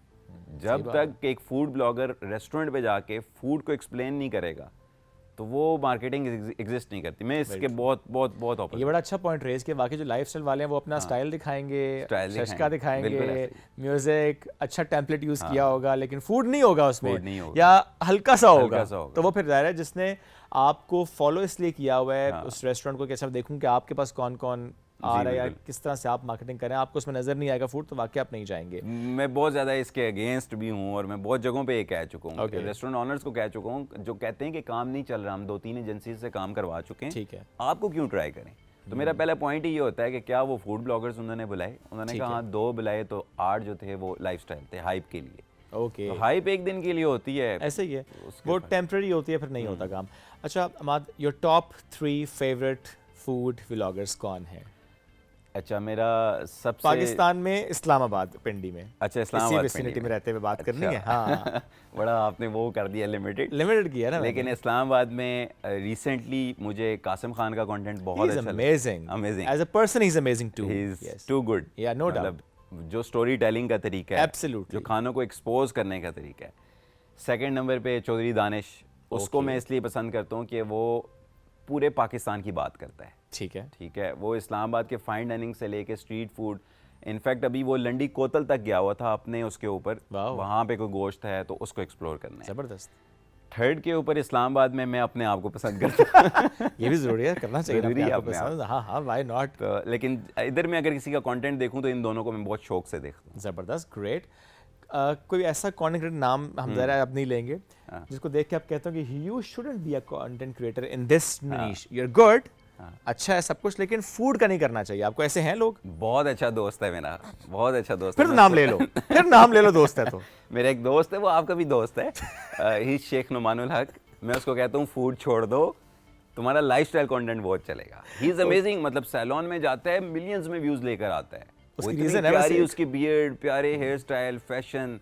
मैं उसको कहता हूँ भाई फूड इंडस्ट्री आप छोड़ दो, तुम बहुत अच्छे लग रहे हो। ना कहना उसको ये, वो सिर्फ जाके मैनीक्योर पेडिक्योर कराएगा फिर, उस पर रीच बहुत ज़्यादा आती है उसकी, तो ये मैं उसे करने नहीं दूंगा। वैसे बहुत सारे ऐसे इन्फ्लुएंसर्स हैं जिनको डायरेक्शन नहीं मिली। नुमान का तो मैं चलें एक वो दोस्त है, देखिए उसकी बर्थडे पे तो कुछ नहीं कहते।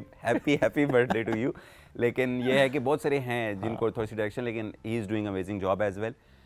लेकिन बहुत सारे इन्फ्लुएंसर्स हैं जो मुझे लगता है कि बहुत प्यारे हैं, मेल इन्फ्लुएंसर्स की मैं बात कर रहा हूँ, लेकिन वो फूड में उनको लाइफस्टाइल में हो तो बहुत अच्छा कर सकते हैं। कि ज़ाहिर है आपको लगता है उनकी पर्सनैलिटी ऐसे वो लाइफ स्टाइल में ज़्यादा अच्छी जा सकती बहुत है। अमेजिंग पर्सनैलिटी है वो। अपने फूड में वो दिखा रहे होते हैं तो मैं ज़्यादा फूड को कम उनको ज़्यादा देख रहा हूँ कि यार इसने आउटफिट्स कितने अच्छे पहने हुए अच्छा, अपने इसमें आप आई डोंट नो, मेरे माइंड में फ़ौरन से एक नाम है नबील का। को। हाँ हाँ, नबील। ही इज़ अमेजिंग, उसकी पर्सनैलिटी बहुत अच्छी है। Nabeel is good. उसी की टीम में मैं जिसकी बात कर रहा हूँ Raja Bilal, he is amazing. Yes यार, क्या बहुत पर्सनैलिटी खूबसूरत। माशाल्लाह, मॉडल लुक है भाई की। Model look. Yes, very true, very true. मैं उसकी बात कर रहा था, ही इज अमेजिंग। और मैं मतलब है कि यार फूड की जगह वो जिम का करे, वो लाइफस्टाइल में आए।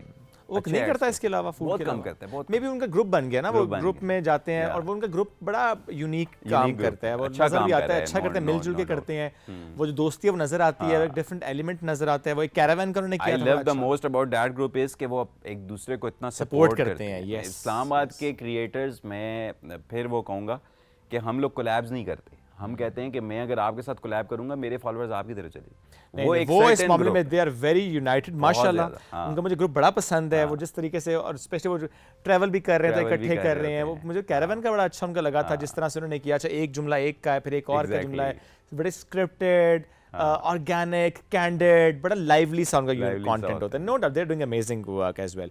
सो हम आते हैं जी, आप फूड से टुवर्ड्स ट्रैवल क्यों शिफ्ट हो? क्या आपको भी किसी ने कहा था कि आप शिफ्ट हो जाएं फ्रॉम फूड टू ट्रैवल? अच्छा नहीं, बेसिकली मेरा तल्लक एबटाबाद से है। ठीक है। और मैं ये बहुत ज़्यादा फील कर रहा था इन दिनों में कि पाकिस्तान का कोई भी जो जाने वाला है ना, जो टूरिस्ट है, वो या तो कश्मीर जाता है या नारायण कागान या हुंजा जाता है। ऐसे ही है। तो मैं अपने गलियात में गया, गलियात में मैंने खूबसूरती देखी। मुझे हुआ कि यार इस गलियात को अभी तक किसी ने एक्सप्लोर उस तरह से क्यों नहीं किया। तो मैं एक वीक रह के आया तो मैंने कुछ 5 से 6 एपिसोड्स निकाली और लोगों ने बड़ा उसको अप्रिशिएट किया। लोगों ने कहा कि यार वाकई गलियात कि बहुत नई जगह खूबसूरत, नजर आए। नई वैसे जगह लोग नजर आई। पसंद करते हैं उसको। पसंद करते हैं। तो वो फिर मैं हुआ कि यार ट्रैवल थोड़ा सा करते हैं। ठीक है, तो मैं फिर स्टार्ट जो है वो अब गलियात से ले रहा हूँ ओके। कि सबसे पहले अपने ओरिजिन को, जहाँ से बिल्कुल हमारी ठीक है। पहचान है, उसको ज़रा पाकिस्तान बल्कि इंटरनेशनली दिखाएं। ठीक मैं है। नथिया गली आपका बहुत खूबसूरत है, No गलियात ओवरऑल बहुत खूबसूरत है।